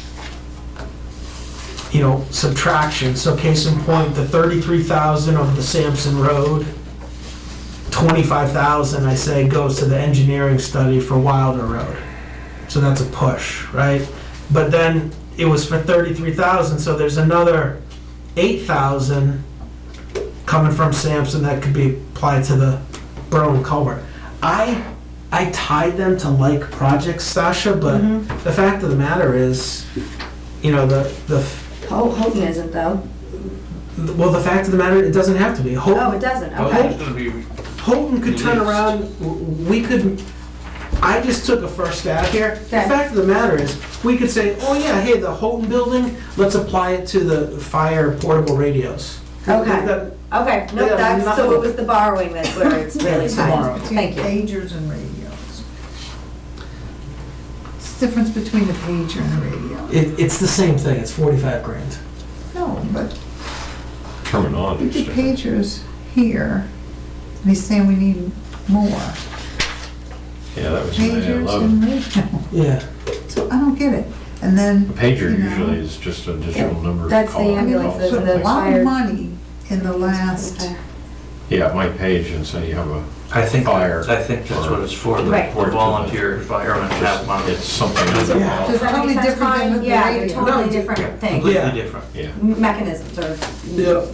just where it rounds them out Pager is of that or old something. technology. okay. Yeah. But the radios are not in, as a warrant, that's in the, he wants in his budget, correct? No, it's a capital item in the warrant. Where? The radios? Yeah. The portable fire radios? Yeah, which Right at the one? top. Oh, I'm sorry. Okay, it's a capital item, right? Yeah, it's not a warrant item, not an article. You're right, I'm sorry. Nope, you're right, Connie, I'm sorry. So, Is it kind of this, just, I I mean, we can vote on this ourselves, depending Right. on what we think. You know, that $46,000 is in our hands, pretty much. Nobody else, not town. Yeah, so, I mean, the fact of the matter is, we can, We're not to 13 radios yet. Thank you for begging the question to the chief, by the way. That was helpful. yeah, so we can, I mean, we could reduce that by half. what's that? Agreed. The radio. radios, and It doesn't maybe need one everything. third, over the course of how many years? By, you know, over 3 years, get them all. I don't know, but I don't think we have to buy all 20, how many? 31? Or how many? 32. 32? It's 32. Well, I provided, so yes, I mean, And then why basi- buy 32? Why have the extra one sitting in the fire truck and whoever's passing the fire, as Chief wrote in his letter, jump out at the fire and make sure that somebody picks up his apparatus at the fire station from his locker to bring it to him, when you got an extra one sitting in the truck anyway? Wouldn't you want to use the extra one? Isn't that the purpose of the extra one? So, we were, that's like It's just too much. micromanaging then, so. Yeah, but that's what I'm saying, if the Yeah. whole thing is just way But too if we much. half it, and there's only, if there's 5 to 10 responding to a call, then we half it down to 16, and each fire truck, for whatever XYZ reason, gets one, that it meets all the criteria there. Everybody responding has a radio. And the radios, if they're, like Ted said, every locker, you're gonna put the radios in everyone's locker. Can't you have a dock for that? That's what I was It thinking. sounds like there's a I mean, there's control gotta be a issue. dock, because it's gonna be a lot of money wanna read to between the wire lines. everybody's locker for this kind Right, of you know, thing. that's the micromanaging I'm trying to stay away from, but I'm trying to also. That's not a micromanagement. No, That's not gonna you. be a I'm sorry, I chunk was of money. responding to Oh, I'm Ted. sorry. well, it's Yeah. built, it's inside that 45,000. Well, That's what I mean, so how much is that? I would like to know. How much, maybe we need to get the fire department back. I mean, I- It sounds like I do, I mean, I thought, I had to once we hang one agree- night, it was As a opposed to- grand. Once we agree to the concept, then the price is what it is. yeah, I mean, You know, as opposed to me summarizing, that's why I had Linda provide the whole thing, but it Well, I think sounds it's as though we something- need to have him back in. because we're Really, because in need of finding reductions can't more see now. than for what- some reason, how did I miss that it was going to I'm be good in with having every him come down. I wire? don't need him in to do No, that. when did we know that the chargers were gonna be in everyone's locker? Like Did we just know, yesterday, like this Just yesterday? piece of paper based on here. this. This little piece of. So based upon this, but I do remember him saying that the game plan was for every single one to have one. Right. Yes, but nothing about the Electrical work being done electrical work being done put to them in put the the lockers. chargers in everyone's locker. Yeah. That's kind of Usually there's a crazy. rack. That's Right, gotta and be they just sit in expensive. the That's what they little. do in A the, docking station, right, Right. just, pull one, it's numbered, take yours. Yeah, That's gotta be a whole lot cheaper than wiring all those absolutely. lockers. And safer Yeah. than having lithium batteries. and How all much this easier things. would that So be? if we, Maybe somebody needs to. So first of all, I'm trying to see. So I think, I'd vote no on it right now, flat out, just because I don't have all the information I'd like. All right, so Connie, would you like to take the lead on contacting Chief I sure Manager? can do that. Or would you prefer that he simply come in? Because I'm thinking that based upon where this is going, a couple more questions are not going to satisfy. That we should probably have him in.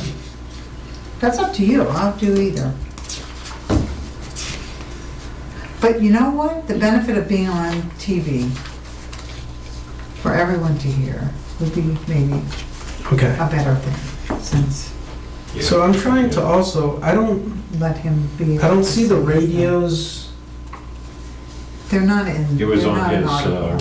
report. They're in his budget, I thought. Yeah. And I don't see it in the budget either. Mm, Oh, really?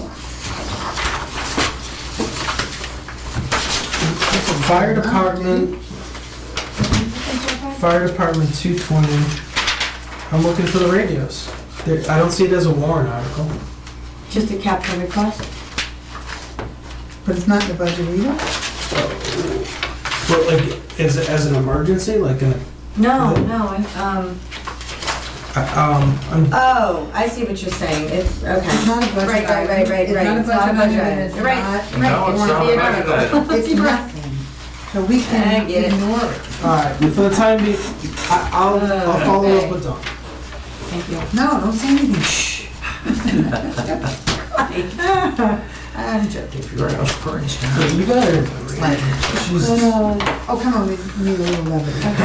So if you take the 270 and the 200 out, Saying, you know, there's no, you're down at no 450. official request, so if you want money, we gotta figure it I out. don't need points. They talking about I'm just trying to, 200,000. I just wanna see this without that riffraff in it. It's not even funny. No, but, You're really saving us bacon. the borrowing, taking the borrowing. Yeah. Got zero now. Exactly. So you want Because I'd love to pay for the rent back, cash.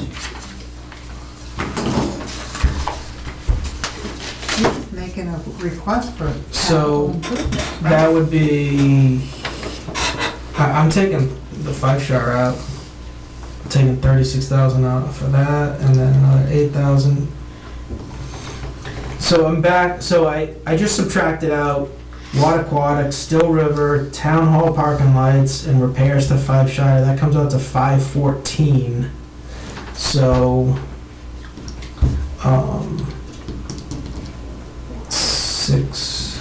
620, 595 becomes 106, 595.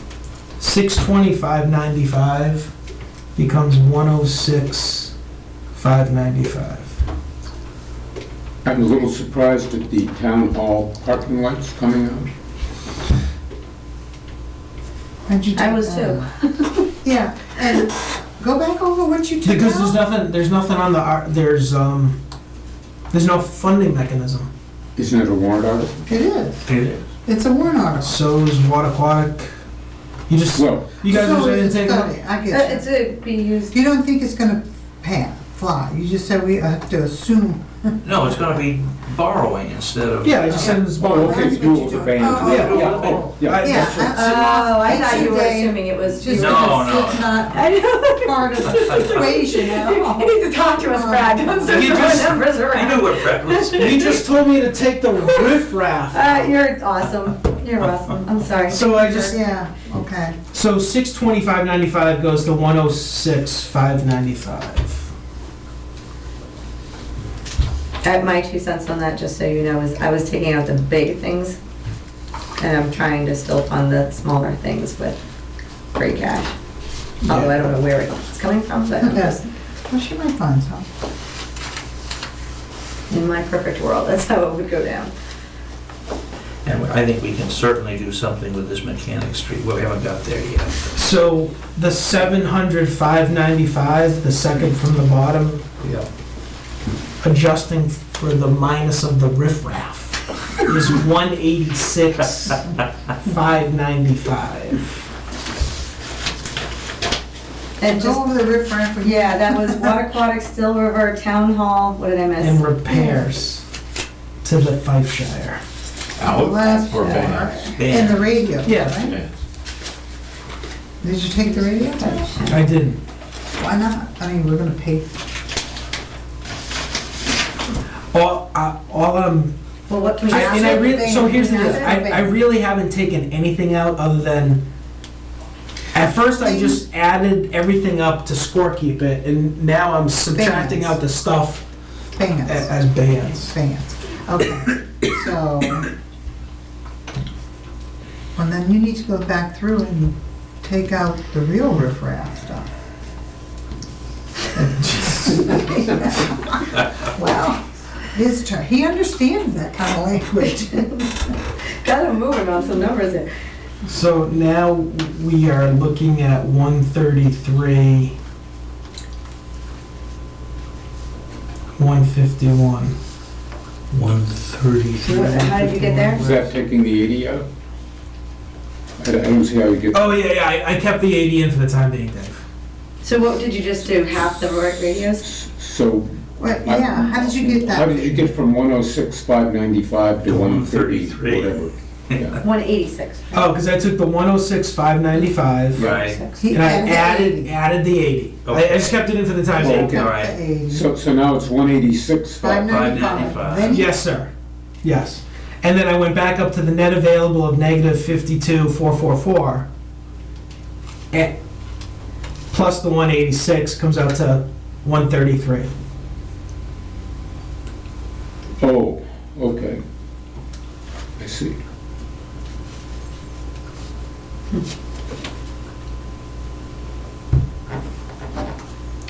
And then if you took out the, Yeah, I mean, if we took, oh, okay. if we took So out, after you take out the 80, you're Take at the 80 in the 133. radius and you're, You're at 133, is that right, after you take Well- out the 80? no, Dave, I added the 80. Yeah, I mean, I added, so the 106,595 you can get that is or close. is everything up, under the non-school items. And then you have to add the 52 Right, to that's what I that. did. 50. Exactly, yeah. So I come down, I get down to 186, and then I have to add the negative 52 5244, up right? top. So negative You 50, got 133. exactly. Negative 52 plus 186 is 133. Right, that's. 33. Yeah. Why isn't it 230? I remember that he said we could get by. All right, so is everyone in agreement with the very top part? We're at negative 52,444. Yeah, Is everyone in agreement with that? Yeah. The very top? Yes, Yes. Okay. except that we need to change that number, that top number, right? The No, unused don't tax touch level? that top number. Well, No, but it, all right, so yeah, so you want me to, so yes. but I mean, the COLAs have been added, there's a new number there, it just All right. hasn't gone oh, in. right, it's all a right, yeah. corrected Yeah. number. There's a corrected number, So that's the not new number it, is I'm just 534? stating the facts. Oh, All right, so it's a I don't want to, Connie, but I have to. negative 544,822. Okay. Well, that's better then.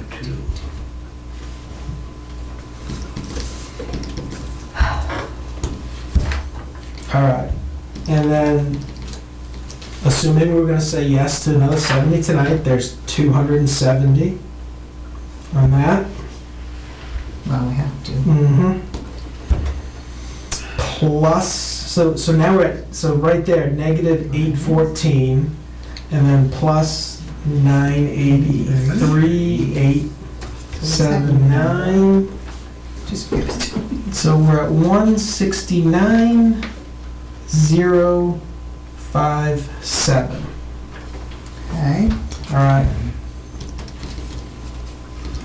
Minusing out the 250 free cash target leaves us with a negative 80,943. Okay, is everyone with me at that point? yeah. So Give far, me that number yep. one more time, Fred, sorry. Negative Yep, 80,943. thank you. Now take the bands. Yes, so taking the next group of numbers, we're presently, what I had put together this morning, adding up to 620,595, okay? Separate, taking out the potential band stuff, 200, 270, 8, and 36. Yeah. That new number is 106,595. That's a true. Come down and add the 80, because for the, even though very transparent, I plan to say no, right? The fact is, right, is it, Could we, what about his option for 15 grand, just to patch the holes? And the safety thing, the bumps? Since we've left everything else on here as offered, 134. maybe just leave it on and we'll come back and talk about it. Okay. Yep, that's fine. But, I mean, Yep, yep. you raised a good point. What? I missed it. I'm doing math over here. Oh, sorry, no, I was thinking of Bill's sheet where he gave tiers of Right. reduction on the 80 grand, and his lowest tier was, I think, 15, 15. just to patch potholes and get the bumps. Oh. Yeah, I mean, so Oh, here's, that's right, he did break that so, down. so if we're gonna talk about that. Sorry. So I don't know. if we go up, if we go back to page 3 of Julie's sheet for available funds, Was there something left? we have 1, 2, 3, 4 school items, okay? Available balance as of right now, 9,085, 12, and 5. Again, quite frankly, I'm not interested in giving them another dime until they actually spend the money. Agreed. So Oh my gosh, I'm yes. done. No, I'm Again, done me, too. Done. me Well, personally. is this, the safety enhancements are done, yes? His last, update. I think, so we could move that 9 potentially to I the 15. haven't heard back. I've got, Okay, okay, again, I've sorry. got phone calls in, Not a problem. but for the time being, Gotcha. again, the boiler really frosts. Oh my gosh. Not So only- I was the one who had to defend it on the meeting in town floor, and It's fine. you wanna talk about frosted? Yeah. Dave. You seem to think you Brian. need to include the 80,000. If you recommend against that, it doesn't appear in the warrant unless the selectmen It's capital. overrule you. Right, So, Oh, capital. Oh, yeah, It's we're an gonna. improvement, so. Are we gonna Maybe we finish the just math take here? 15, I'm trying do to. math? Yeah, yep. 15. So for the time being, I mean, just Yeah. these numbers, Yeah. and then they're gonna get and you adjusted. could probably ban the repaving if you decided to do it, because the road should last 5 years or something, shouldn't it, if you repave it? But anyhow. yeah, I mean, well, so, The 700, 595 is no longer that. It is no longer 186, 595. It is, well, what, 80 something? it would be, Wait, 134? that number hasn't, assuming we maintain the 80 in there for the time being, Right.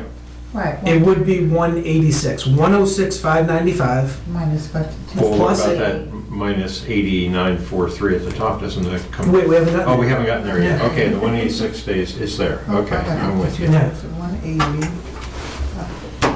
So 186, and then so 89, I'm 43, with you. 186, 595.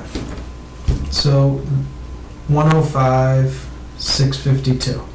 All right, so what we have to, it's 10:15. All right, so, Oh, I know, we're going to, Positive number. let's take, I know, it's a hell of a lot better than negative 76. Oh, we have to do the All right, Brad, can I ask a question? yeah. On the Article 21 for Fifeshire, you know, they have the notion that the money's already there, but if we present it as a ban, then we're gonna go out and borrow it. So does that G up, or I mean, is that gonna be confusing or kill the article if you say you have to borrow we it? can change the article on. That was my Can you? plan going into this evening, was to utilize to get a yes on I mean, you either have 69. money or you have to borrow it, so. That was my game plan. I was under the impression that Fifeshire was done. I was looking for the The 69. project, as authorized, is complete or nearing completion. Nearing Exactly. completion with a $21,000 potentially still to spend. Yes. Right. And so that 29,000 is holding up all that. And in the meantime, they're looking to take that and apply it. I was looking for a yes tonight because I wanted that money released. And then they can still have an article. It would clearly, But given it the has to finances, speak to what we're actually gonna given do. the finances of the town, it was clearly going to end up being a borrow. And more than likely, it was going to Right, fail fail. Right. on town. Because we just hall. put so much into it. So that was the That's what game. Because that Together, dam is we just- apparently not under state That sanction. money would then come back into free cash. Right, Right. right. Yeah. No, I would, But now, so nothing, we can't. so Article 21 The language needs to be, reflect what we would actually be doing, like a Can bank. it be that Yeah. we have that power? I don't- Put in the word for borrow, No, the we can, language for borrow. we Right. can. We can ask, recommend against. Because it's the selectmen's. Oh, they're the It's ones their sponsoring budget it. and it's Yeah. their, Okay. Okay. Maybe the minutes we would should recommend. Alright. reflect. My thought is, What? so first of all, who's had a chance to look Right, at that's this? what we're saying. We need to- Good, Just saying. good duty. Yes. Are you gonna Ad explain nauseam. this? Yeah, well, you wrote it, probably. Oh, dear. Start Yes, I the did. minutes should They capture want that. to- Oh, We you want to rewrite Capture it. that. I missed that Article 6, would transfer. Oh, did you see, yeah, just hanging off the bottom there. Where is Yeah. All I right, think it's so page wait, three. before we go, can we, Oh. who has looked at the minutes? I'll take it right now. The minutes that we're supposed to be Thanks, approving Connie. this evening. I didn't Oh, see yeah, I it. missed Article 6. Guys, Did I get it? can I we, didn't have reading. all right, so you know what, we're not gonna go, we will approve the minutes, Oh, what about the 70,000? yeah, I'm We gotta trying to do that. get things ticked off the list so we can narrow this down and maybe get out of here. Yeah, so there is another request for an additional $70,000 for snow and ice. So this brings it to Whoa. Yeah. 370 over. So the original budget was 100, Original budget's 180. 180? Mhm. And That's then we what's did in line. 150, and then we did another 150, 70, now 70. no, 70. Yeah. Now, again, in speaking with Harold, and I don't, there was either an email or it was in last week's request.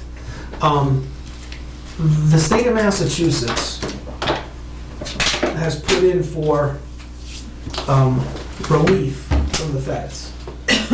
So it's not gonna hit in time, but the point is, there's no doubt this is a truckload of money. But there is a fairly good case that we are going to get money back. Again, because of the whole timing issue, not really gonna help us now, but, so, I just wanted to throw that out there. It will go into free cash, and that would give you an excuse to have a lower free cash target at the process, which would help you out. We don't know how much though, at all, right? There's no, and do we know when it would come back? Would it be in the next, at least this coming fiscal year, or could it be out 2 years before? No, the no, I state got stuff the, gets- so I don't know for certain, but Okay. I got the impression from Harold it would be sometime in, Fiscal 16. During the ice storm, for which we got quite a large reimbursement, that came in the following fiscal year, Okay, and went good. straight to free cash. So I can't promise that that's the No, but that's a precedent, good- but that's what happened. Parallel, okay. all right, so I will entertain a motion to request and overspend snow and ice by another $70,000. I don't think we have any choice. I second the motion. Oh, I so move. Yeah. We went through this. Second, Second, right. All right, all those in, any questions? All those in favor? Aye. Aye. You got all that? Yep. All right. Done. Okay. What is your pleasure? Do you guys want to knock off some of these items here, or would you look at the warrant article? We can do a little bit of both. I'd like to share the energy, proposed energy. Oh, reduction. yes. Yeah, And you know maybe what? that Yeah. can Get dialed in. Exactly. via Julie, or appropriate communications to affected, No, that's a good point. Yes. have a handout. Dave, I'm not sure I have. Oh. Counted as, but Stash and I can share. Thank you. Thank you, sir. You can see my printer is running out of ink too.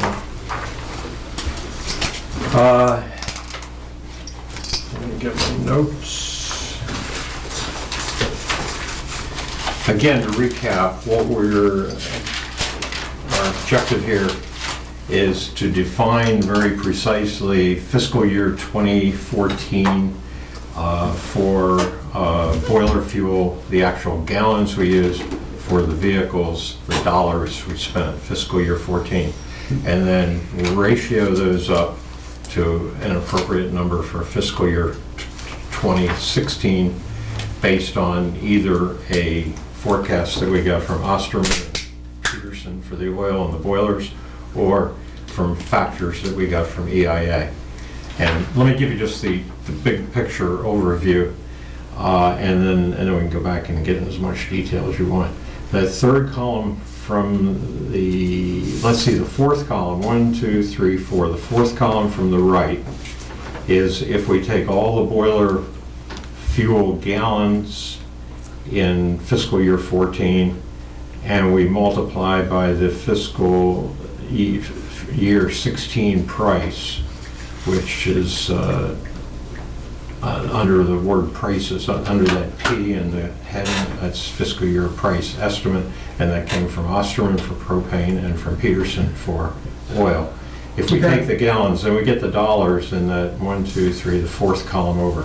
So that would be the proposed, we can round, but that would be our proposed budget amount for boiler fuel.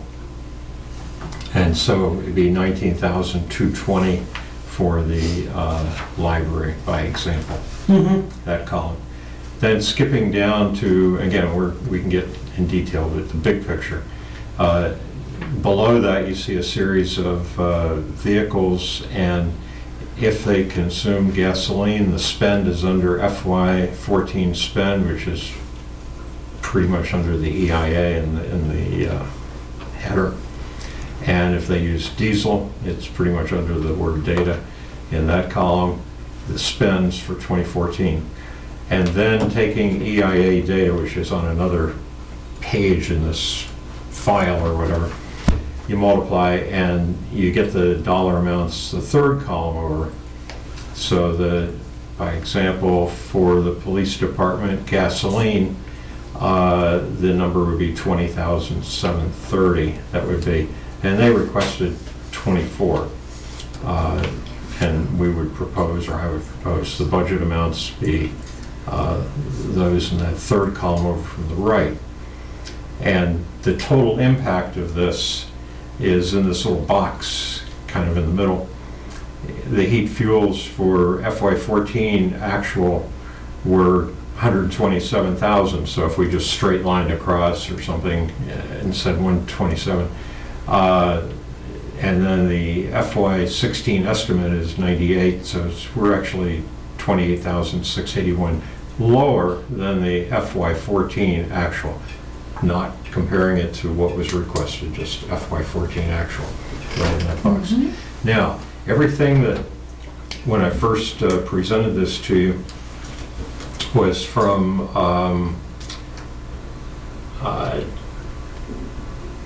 January EIA data. Today, March 10, the latest EIA data came out. So I ran the numbers on my manual spreadsheet, and this is only applying now to vehicles. On the police department, on gasoline, FY14 spend is still $28,201. But if you apply the January factor, you get $20,728. If you apply the latest one in March, it's $21,010. And you say, holy smokes, that's $400 or something. No, it's $282. Yeah. But I work that out over, they're running 365 days a year.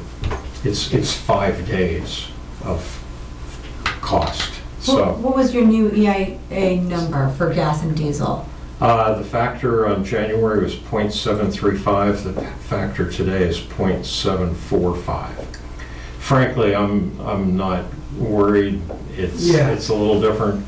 I know that Cushing, Oklahoma, the oil is full up around the world oil storage, they don't know where they're gonna put it. So I think, from what we see, what we know at this time, Anyway, I ran that also for diesel, and I took the DPW diesel, the largest one, and the difference between the January factor and the March 10 factor is $52 instead of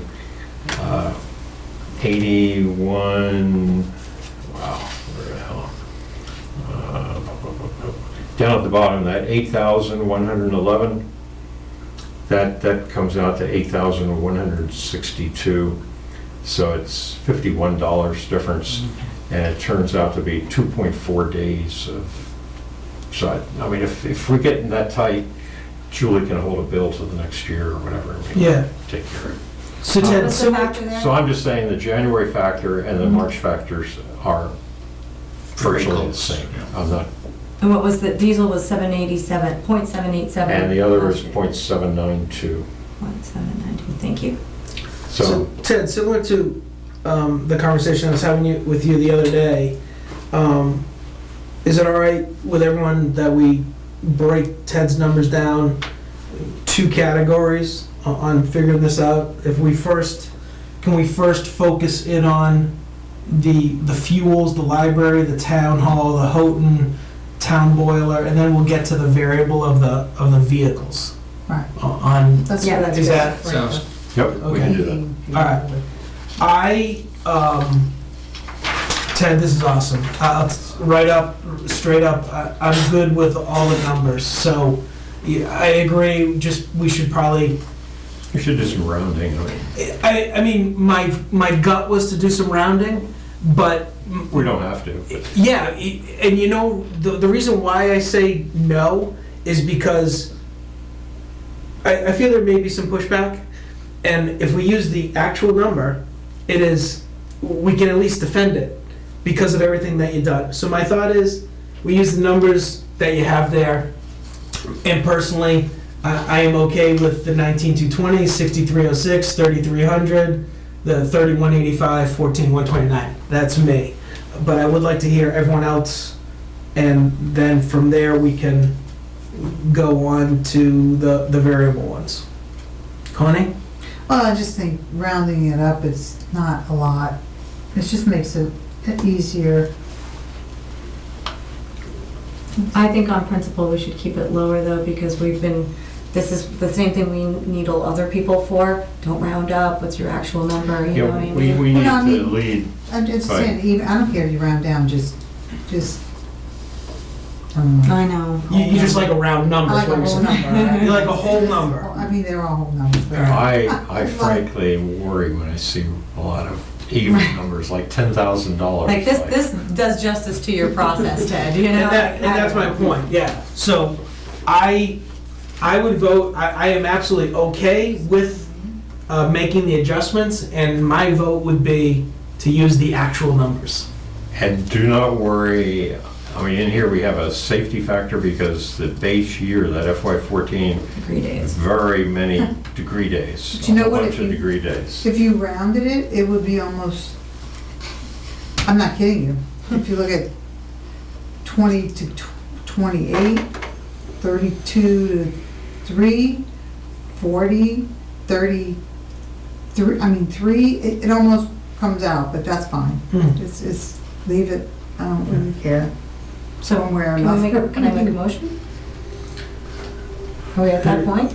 Well, For the top parts, just the fuels? Sure. Does anybody, I would make a motion to approve FY16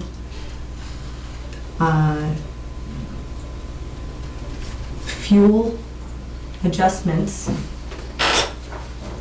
as listed on the calculation sheet that Ted provided. I'll make a motion that we Okay. accept the FY16 price estimate for propane and heating oil in the fourth column to the right, and that I'll even read the numbers off so the minutes will show Yep. there's no $19,220 for the library, the town hall boiler, $6,306, the Houghton building, $3,300, and the fire and safety Town barn. building, $14,129, and then going up to the town barn, $3,185. Put all in the minutes, and there's no. We will do. I second that motion. Any discussion? All right, all those, well, so the motion needs to be moved, right? You I made made the it. motion and I And seconded we're it. all set, we need to vote. And you said All in this. favor? Yeah, all in favor, say aye. Aye. All right, Down at the top. all right. So now the bottom. Now we have vehicles. Discussion? I have some discussion on the vehicles. Fire away. Okay. Just starting at the top, police department gasoline, our FY14 spend was $28,201. Mm-hmm. Our run rate, we are currently at, as of, not including February, just up to January 31, 13,005 approximately is what we've spent. The ask is 24,000 again. Last year we transferred $1,000 was transferred into that account to cover expenses. The call volume is up per the chief. There's a new cruiser in the fleet this year. Last year, the actual overspend in that account was $3,201. I'm sorry, not last year, 2 years ago, in FY14. So my suggestion on that line is that it remains at 24K. Is the 28,201 the total, or is that before there were additions to it? In other words, Was that 1,000, I mean, does that include 1,000? That was- I mean, if we have to Yep. add 3,000 to it or something, I didn't bring a calculator. I got it right here. So the budget was 24 and 25. The actual spend was 28,201. That includes the Everything. the $3,201.36. That's what it's. Yep. Okay. So that line to me is very important to keep at 24, based on those factors. I agree. And there's an extra vehicle? There was a police cruiser added this past, it came late, is what the chief Right. told us, but it's now in the fleet. So that changes the number of vehicles based on the 14 spend. Is there one more on the road? I mean, if you have an extra, but it's parked, I mean, you have to have more people to drive an extra vehicle. I don't know. I don't think any of them are, they're not all on the road all the time. Right. I They guess probably have Whatever worked the new one into the rotation, I would assume. Right. I'm So it's the just same. asking out loud. Yeah, sure. I No, don't know. it's- Believe me, If you have 5 drivers, it really doesn't matter how many vehicles you have, you can only have Right, 5 cars. exactly. Right. I just don't know. Mhm. I think, take that out of the I mean, equation, I there's don't wanna still an shortchange it, overspend it's in that just- line every year, and it's And volume is significant. going up, because call volume goes up every year, so.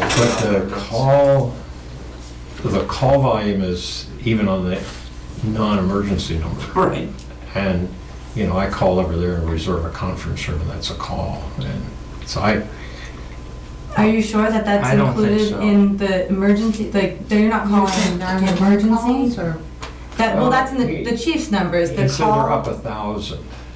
I would don't know what assume though, at percent least that is. some No, percent of that is, there's somebody strange sitting outside of my driveway, Right, you know? which is a non-emergency. No, but it's a But call, the car, you still have the cruiser I that know. has to go out. I'm just saying, I Yeah. call Lorraine over there and get a That's conference not, room. I don't think that's the I same don't think thing. they separate. No, if you're calling Lorraine's rec number, that's not the same as calling the. Yeah, you can call the I call it a non-emergency. Yeah, there's a And non-emergency get to and an emergency number. That's Right. the only two I know.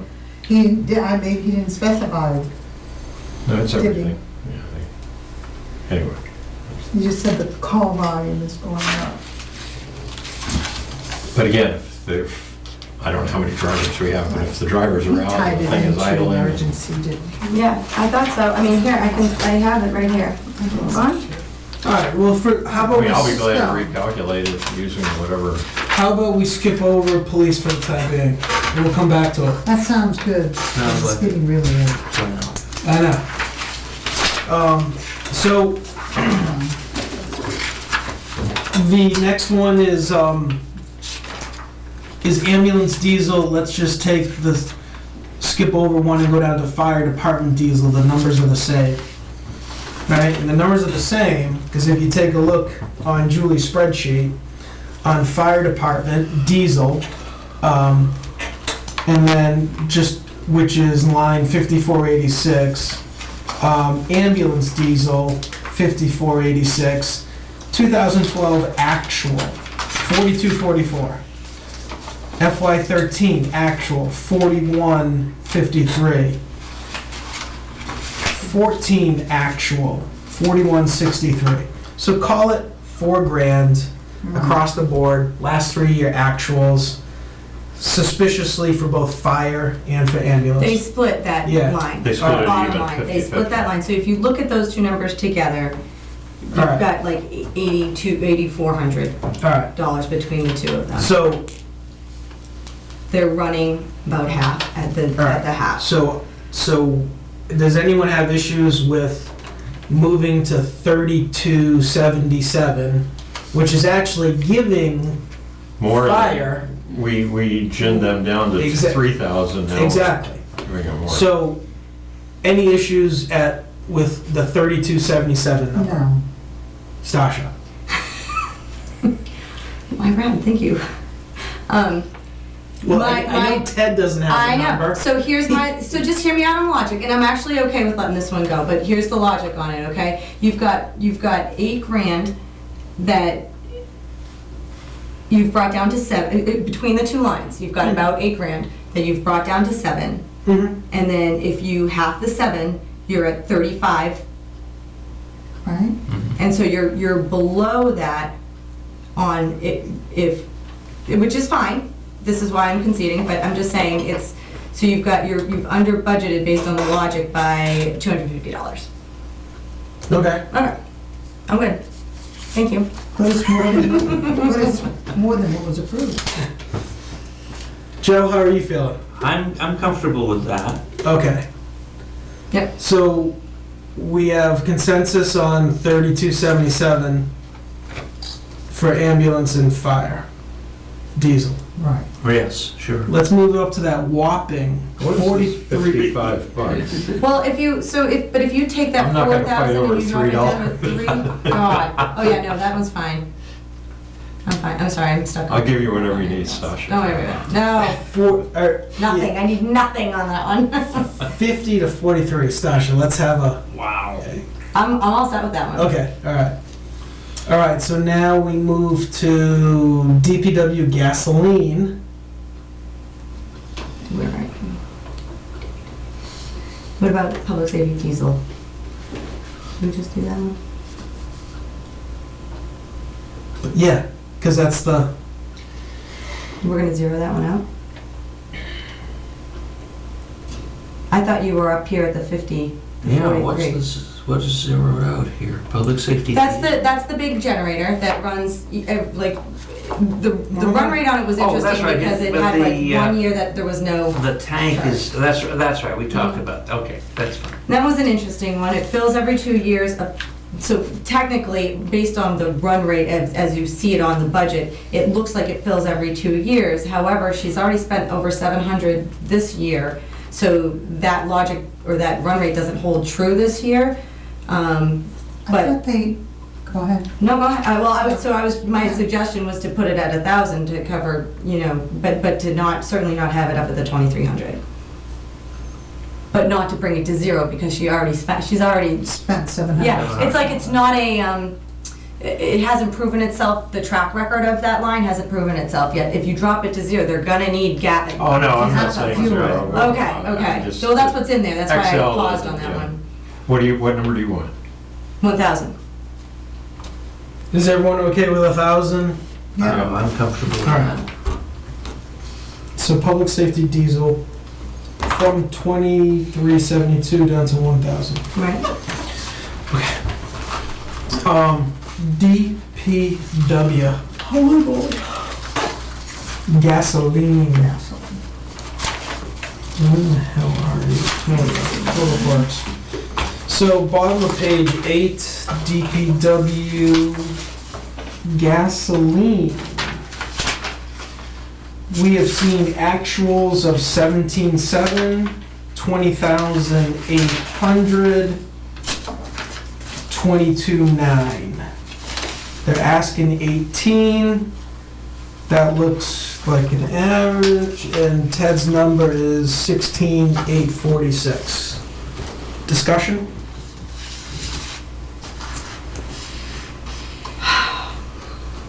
Boy, I feel like I'm dominating the conversation. I- Does anybody else want to go first? Well, my feeling is that, sure, she just took an average.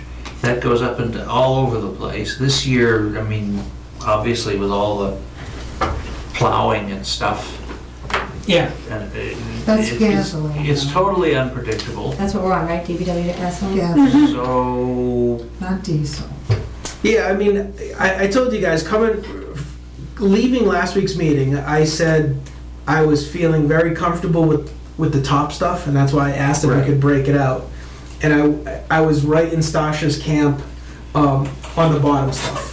And I went home and I poured through numbers back and forth and averages and looked at actuals and compared them to Ted's and went back and applied the formula to different years' actuals. And the bottom line is that it all kind of blends together. I had a conversation with Ted. I'm like, Ted, help me understand. What am I missing? And I finally just said, to hell with it. I'm okay with it. So I'll tell you right where I am on all of it. But I want to be respectful of everyone. That's why I'm asking Sure. for, Okay. you know, Well, I wanted to give respect to the process that certainly, because you've done a lot of work to this, and I am grateful that it made me go back and really consider the numbers probably more than I ever would have done so had you not suggested the EIA factor. yeah, and the one that was really bothering me, Stasha, was the police. And that's why when we started talking about it tonight, I said, let's just go over it and let's just start talking about these others. And I can go back and forth, but the other part of me says we should almost try and maintain some consistency. Well, I went back to my philosophy, and I can thank David for this one, where on these line items, I am trusting the department heads and the budget process that we have held true to in looking at actuals and appreciating changes, nuances in the budget, and things like that. So that is where my arguments come from. You know, and without stealing the floor, I actually wanted to see this one raised to 22K based on what I Remember, saw. prices were higher, so. So, yeah, And yeah. if there's a shortfall, I mean, we're gonna backstop these people, right? I mean, we're not gonna, Exactly. Or they'll find it somewhere else. So in this their budget. line in Right. fiscal 14 Yeah. was overspent by $5,000 in fiscal 14, just so you know. That, and, you know, maybe, so, The gas was really high. fair enough. You know, he's running right now, he's got 4,500 left in his budget as of the end of January. And he did add, he took away a diesel, which is why I was comfortable lowering the diesel line, but he added a gas. So those to me were compelling arguments to keep that gasoline, if not raise it, keep it. Plow truck or gas, what? It was a, help me out guys, what was Ton- it? The something diesel. ton- It was a 1.5 ton. Thank you. Right. Yeah. and he runs, they He's run gonna those run for the those, yeah. plows down at the last pass. But he doesn't use them just for plowing. Oh, no, he uses it all year long. The bottom line is he took a diesel off and added a gas. Exactly. Which was, and to be honest with you, I'm okay with the diesel staying at the 10 or whatever, what is it at? Well, I was okay at 10. 8 seemed a little low, but currently we had the diesel at 13, and based on the run, and he spent in FY 14-10, I think that 13 could be conservative, and I would be comfortable bringing that one down to 10. But that again is just based on, All right. So how are we gonna defend ourselves when one department comes and says, you killed me? Because you guys sat and you put your brains together and you came up with some formula and you took this money away.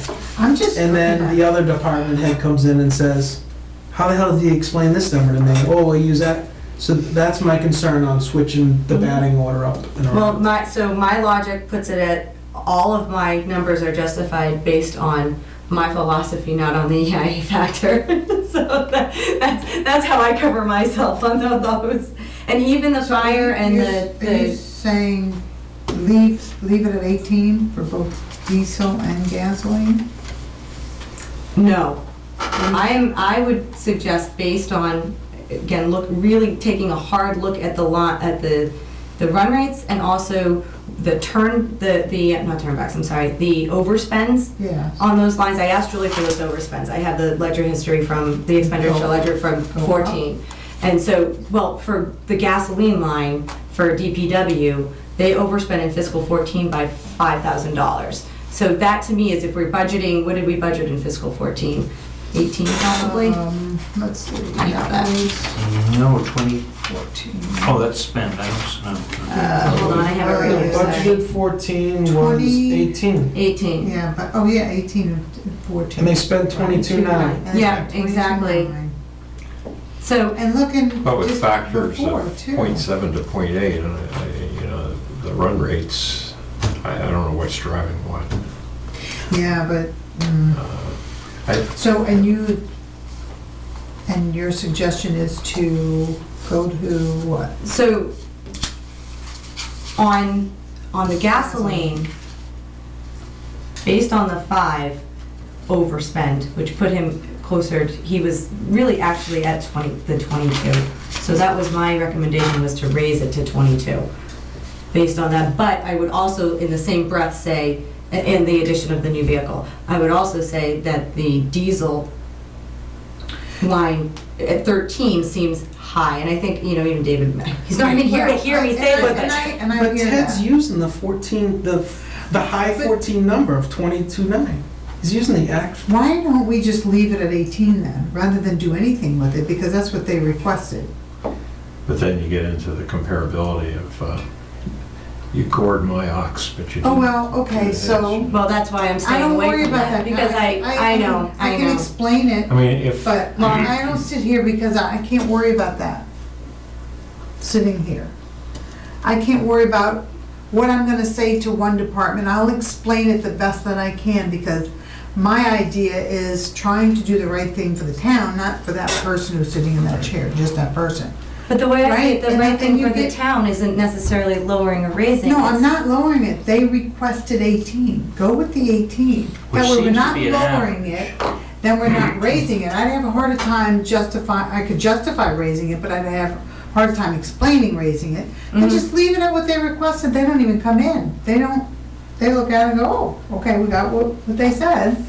And it may be low, but then again, it might end up closer to what Ted said, and then we're okay. Okay. I tend to agree with you. I think it's gonna be higher, but I'd say don't, just leave it at what they requested. Okay. But Since look that's what what they happened with the requested. you're diesel. saying on They the, dropped let's it. get to that, that's something really weird there. Yeah.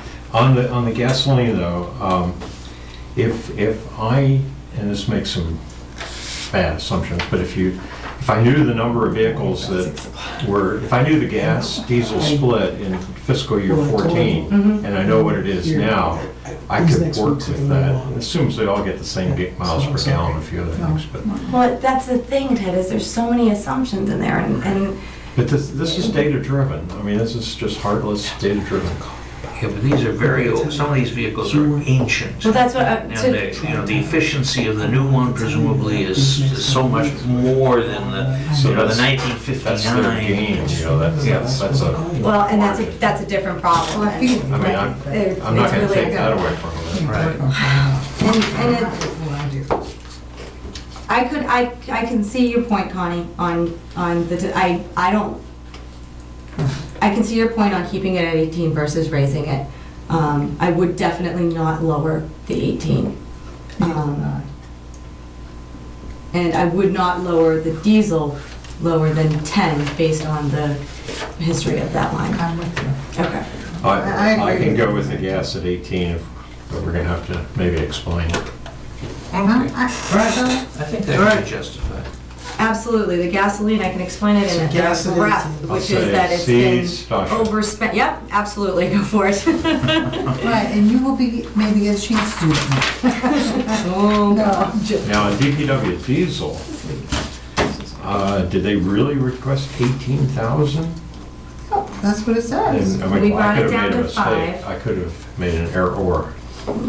They requested 18, we Oh, brought it down to oh, I 5 see. when Harold was here. No, I'm down at the DPW. No, it's 18. Then I have a 13, and yet Mhm. the calculation says in FY '14, they only spent 10. 10. Right, which is why I'm happy bringing it down to 10. Well, I'm happy bringing it down to 8. I mean, I'm not just so 'cause- happy there, Ted. No, just because they put some, I'll call it erroneous numbers there, that doesn't, I don't get influenced by those. I mean, the 8 and the 13,000 are Yeah, it was- bogus. What's the spend on that right now? Diesel. Oh, Current.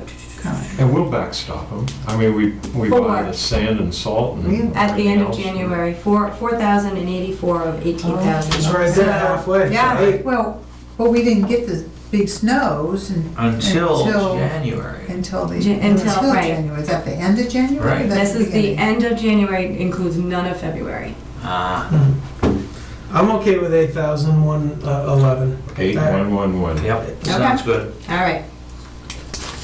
All right, so just so we're clear, we'll just go from the bottom up. DPW diesel, 8,111. DPW gasoline, we're maintaining 18,000. Yes. Next one up, we move to 1,000. Right? Correct.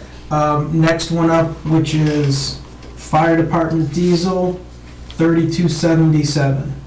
And then the next one up is 43. We're going with next one up, 3277, which brings us back to the elephant, which is police.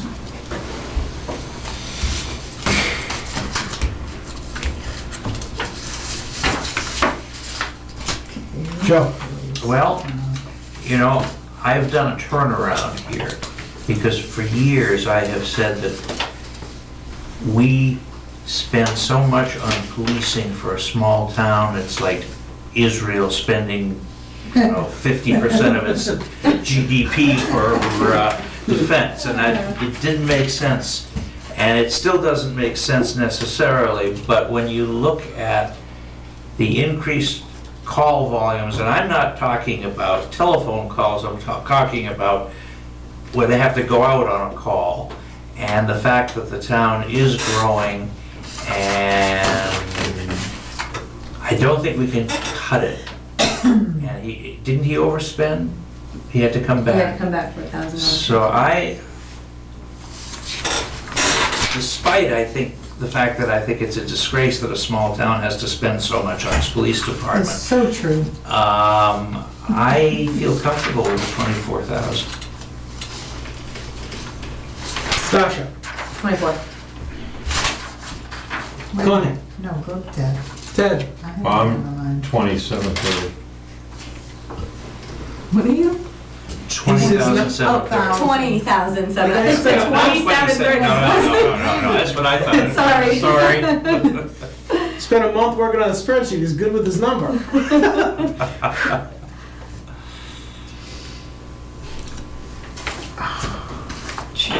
Because I know we're not gonna stop the fleet, we'll backstop them if, It's more of it's a principle thing for me. And how much did you say? 20 what? 22? 23? 24. 24 was their ask, 24. and I wanted to leave it at 24. Yeah, I think so too.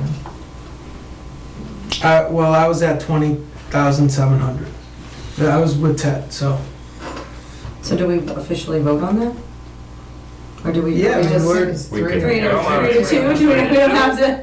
kind of an official vote. Because we're not gonna win the vote, Brad, so we can go from All right, 24 so we're gonna to keep it at 24. 21. Well, to- Can we meet in the middle, or you guys, Meet in the middle, 22. I'd go with that. can you compromise? No? let's I get vote. it, it's all, and we can, no, we don't have to vote. I will beg to, I want it on record that I am not comfortable with the 22. Okay, But so we'll go with the 22. I get will, it. I get it. I'll make, we can put it on record. I'll make a motion that when we're talking about the police department gasoline line in Ted's spreadsheet, that we accept Ted's number of 20,730. I'll second that.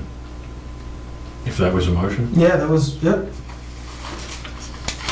All those in favor? are you gonna have discussion? 'Cause, Yeah, discussion? I Wait, think how we do I already write this have. down? Hold on. 22, let's not do this. What? This is, I mean, Let's just do 22. let's Well, just she say asked- 22. Oh, No, I just meant that I It's was, seconded though. To- It's been seconded, we need people. to, we need to discuss it or Which- Then vote? we- then amend Spinning it our wheels, taking our time. oh God, it's 11 o'clock. It'll soon be tomorrow, so. All right, Who gets Oh, up I don't at want to, I 6? don't, you know what, All right. I'm fine at 22. I'm fine at 22. all right, All right, Let's let's just make do it it. 22. 22. And I expect that he's gonna have to come back. Yeah, it'll be interesting to see how it all plays out. I can't wait. If I can remember what happened at the end of this I know. meeting at No. Solus. Okay. See, like, this woman right here, she'll have it all. Yes, that's right. She's very, very organized. No. I think she's I don't know about 11 o'clock Very at night. thorough. and campaigning very for a organized. liaison with both DPW and the fire and police. All right. Oh, no. Now what? So we're good with Ted's fuel? Yep. Yes. All right. If we motioned and moved the top part of the spreadsheet, we need to do the same with the bottom. That's a good point. 11 All right. o'clock, I'm gonna have to say adios Well, Agreed. All right, pretty soon. yes. So Go ahead. I will entertain a motion to accept Ted's spreadsheet talking about fuels for the following numbers: for police department gasoline, 22,000; ambulance diesel, 32.77; fire department gasoline, 43; fire department diesel, 32.77; public safety diesel, 1,000; DPW gasoline, 18,000; and DPW diesel, 8,111. So moved. Second. All those in favor? Aye. Aye. Okay. It is 11. I can keep on going, but and I know you can't. We get up at I have an 6. 8:30 meeting tomorrow morning. 8:30. Yeah. I'm at school at Oh, 7:15. that's right. I'm in Boston at 7:30. All right, I'm I'm up at- sorry. Before 6. I'm I've been already retired working too 5 long. hours. When I used Yeah. to work in Quincy, I used to have to leave the house at Yeah. 6:30. I'll be leaving like 5 tomorrow. So are, Connie, so are I don't know if you guys want to stay, great. but Yeah. Oh, God, I'm no. gonna have to go I'm down. not gonna function well after. All right, so guys, next week, depending upon how things go, because we're gonna have Chief Menzer back in here. Yeah? You know, You gonna bring there's a few. Carol back in, or? I don't know if we're gonna. I don't know. But there's gonna be a few other people, and then we've got the warrant to go through. We got more, so I would absolutely be prepared. We might have to stay past 11 next Tuesday, and we can. I don't know, we went over quite a bit with everyone, pretty much. We had a whole mess of talkers Yeah. tonight, which was it was definitely. Why don't we adjourn the meeting so that people at ATCO can go home, Yes. and then we can, Yes. All right. Well, but. We can't discuss anything after the. no, we Right, can't so we- discuss anything. No, so No. we need to, like, just, I want to know what your plan is for next week on record, right? So the plan is, the assessors, you know, my thought is we're gonna meet as a committee, but we also might, we have to entertain the idea of meeting, the selectmen's meeting the 19th. That's it. But Chief Menzer's coming in because there's a whole concern about radios, and And there's we no haven't article or anything. we haven't talked about one article yet. That's No. right. So So my suggestion would be everybody decide on an article they might like to represent, nay or for, because you know how you're going to vote, right? there's And no. our recommendations, we have to do that first. Yeah, there's no doubt we all have to look at the articles this week. I was really looking to get through 5 or 6 of the articles tonight. I don't think it's gonna be so bad, though. You think? We haven't put together, we still have a presentation to put together. No, We still have the. not talking about that, I Yeah. just think. You don't have to do that till after the warrants. Yeah. Well, so one So- thing I think that I would appreciate, Randy gave me this piece of advice last year, and I give it to you guys as the newer members, is that you will have, on certain articles, you may have your own opinion, Right. but when it is put on the warrant, we either as a group approve or disapprove it. So if you, you know, we will be a collected body on the warrant, but you have a voice as a person in this room to Right. for or against. So, you know, so don't be afraid to, you know, if you are taking up an article that you have, you know, specific feelings on or whatever, Well, that's okay. But, see, I don't think that way. Okay. I think specifically it should not be a personal agenda kind of thing. No, definitely not. But so So like, if if we're you gonna have- approve it as a group, you shouldn't be the one speaking to it on town floor as an opposition. That needs to, you have to take care for that. Well, we used to, yeah, I get what you're saying, it makes us all look bad, but you do have a personal opinion that you can state on town floor. You get, As you say. know, as a citizen of Mhm. Bolton, right? Right. But as So we a don't have member of the dissenting committee, opinions. You you don't might feel strongly that what's best for the town might not be what you think is good just for what you would like. You know what I'm trying to say? Sure, I mean, we put on our town hat, but if Right. somebody lives on Main Street, they Yes. may have a different opinion. Somebody lives on Main Street. And you know how I That's taking all. over. I think Yeah, we're both yeah, saying the same yes, I think thing. you are too, exactly. I just, It I was just looks conflicted, bad I didn't because that understand. happened. Yeah, First Well, you Amendment know what, it rights. used to be where when we Has that did vote on happened? something, yes, Oh. quite a few times. Okay. When we did vote on something before, there was always Wasn't there a dissent? the yays and the nays, and Yes. they tallied each, and you saw there were It was a close vote or 4 to wasn't? 2. Right, I Now it's not remember like that. that, we're either a majority or we're opposed, right? So it's Or up to you, against.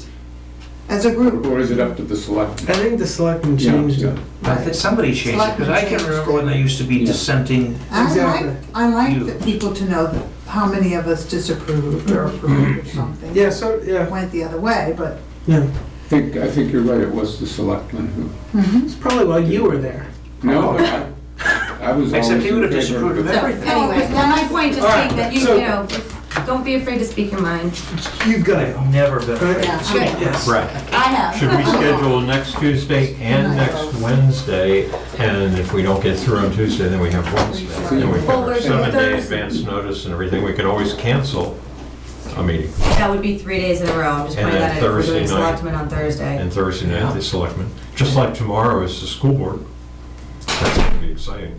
Oh, boy.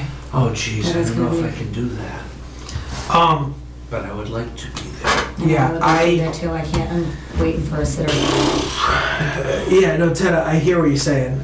Just, because you need 7-day or 4 days or some kind of notice, 48 hours or something. Yeah, 48 hours. I mean, And we I can always do, cancel. I was originally, because of, I definitely need to talk to Jeff Nichols. But, you know, my gut was to bring the assessors back in. But I have already found out that they are going to be in the selectmen's meeting.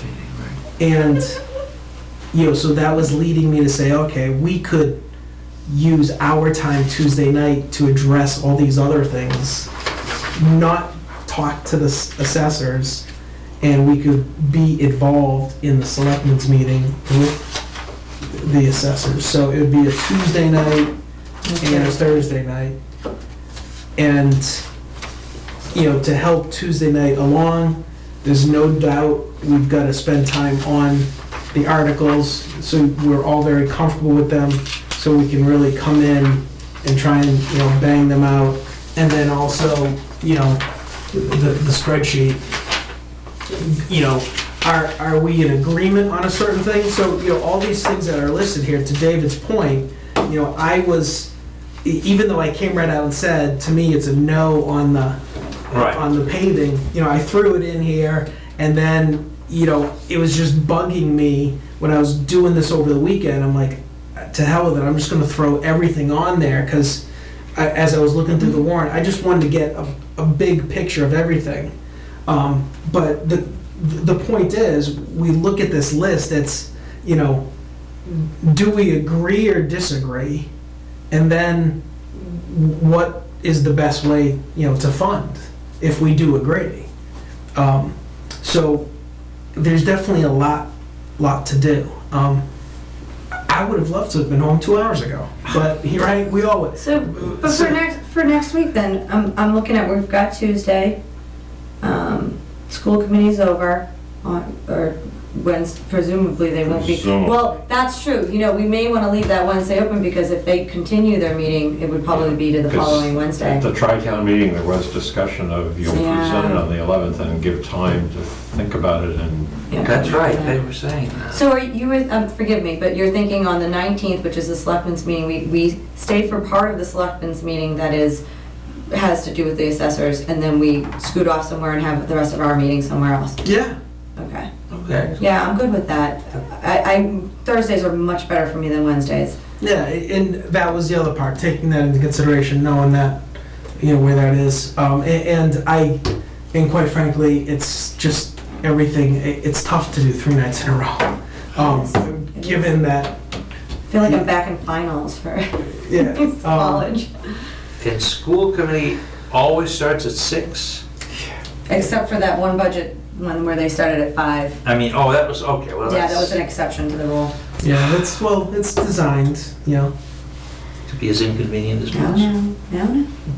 Yeah, no doubt about it. So, and guys, we didn't even talk about minutes. All the work that Sasha did with the minutes, and we're signed. Okay. I'm okay with that at 11:05. You? I trust.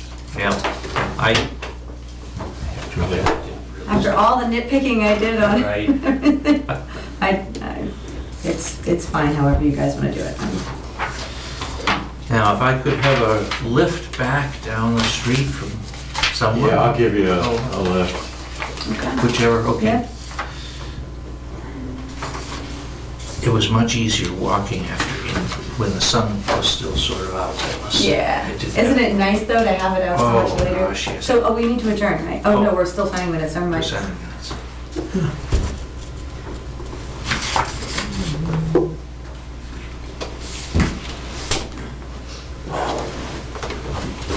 Do you have to say? I do, but you can go first, that's fine. Except that's what You got?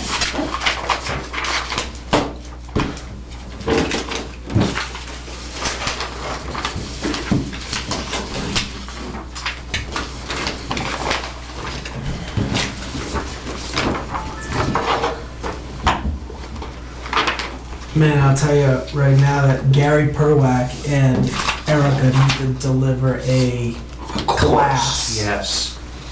They are amazingly prepared. That's that engineering mind, Ted.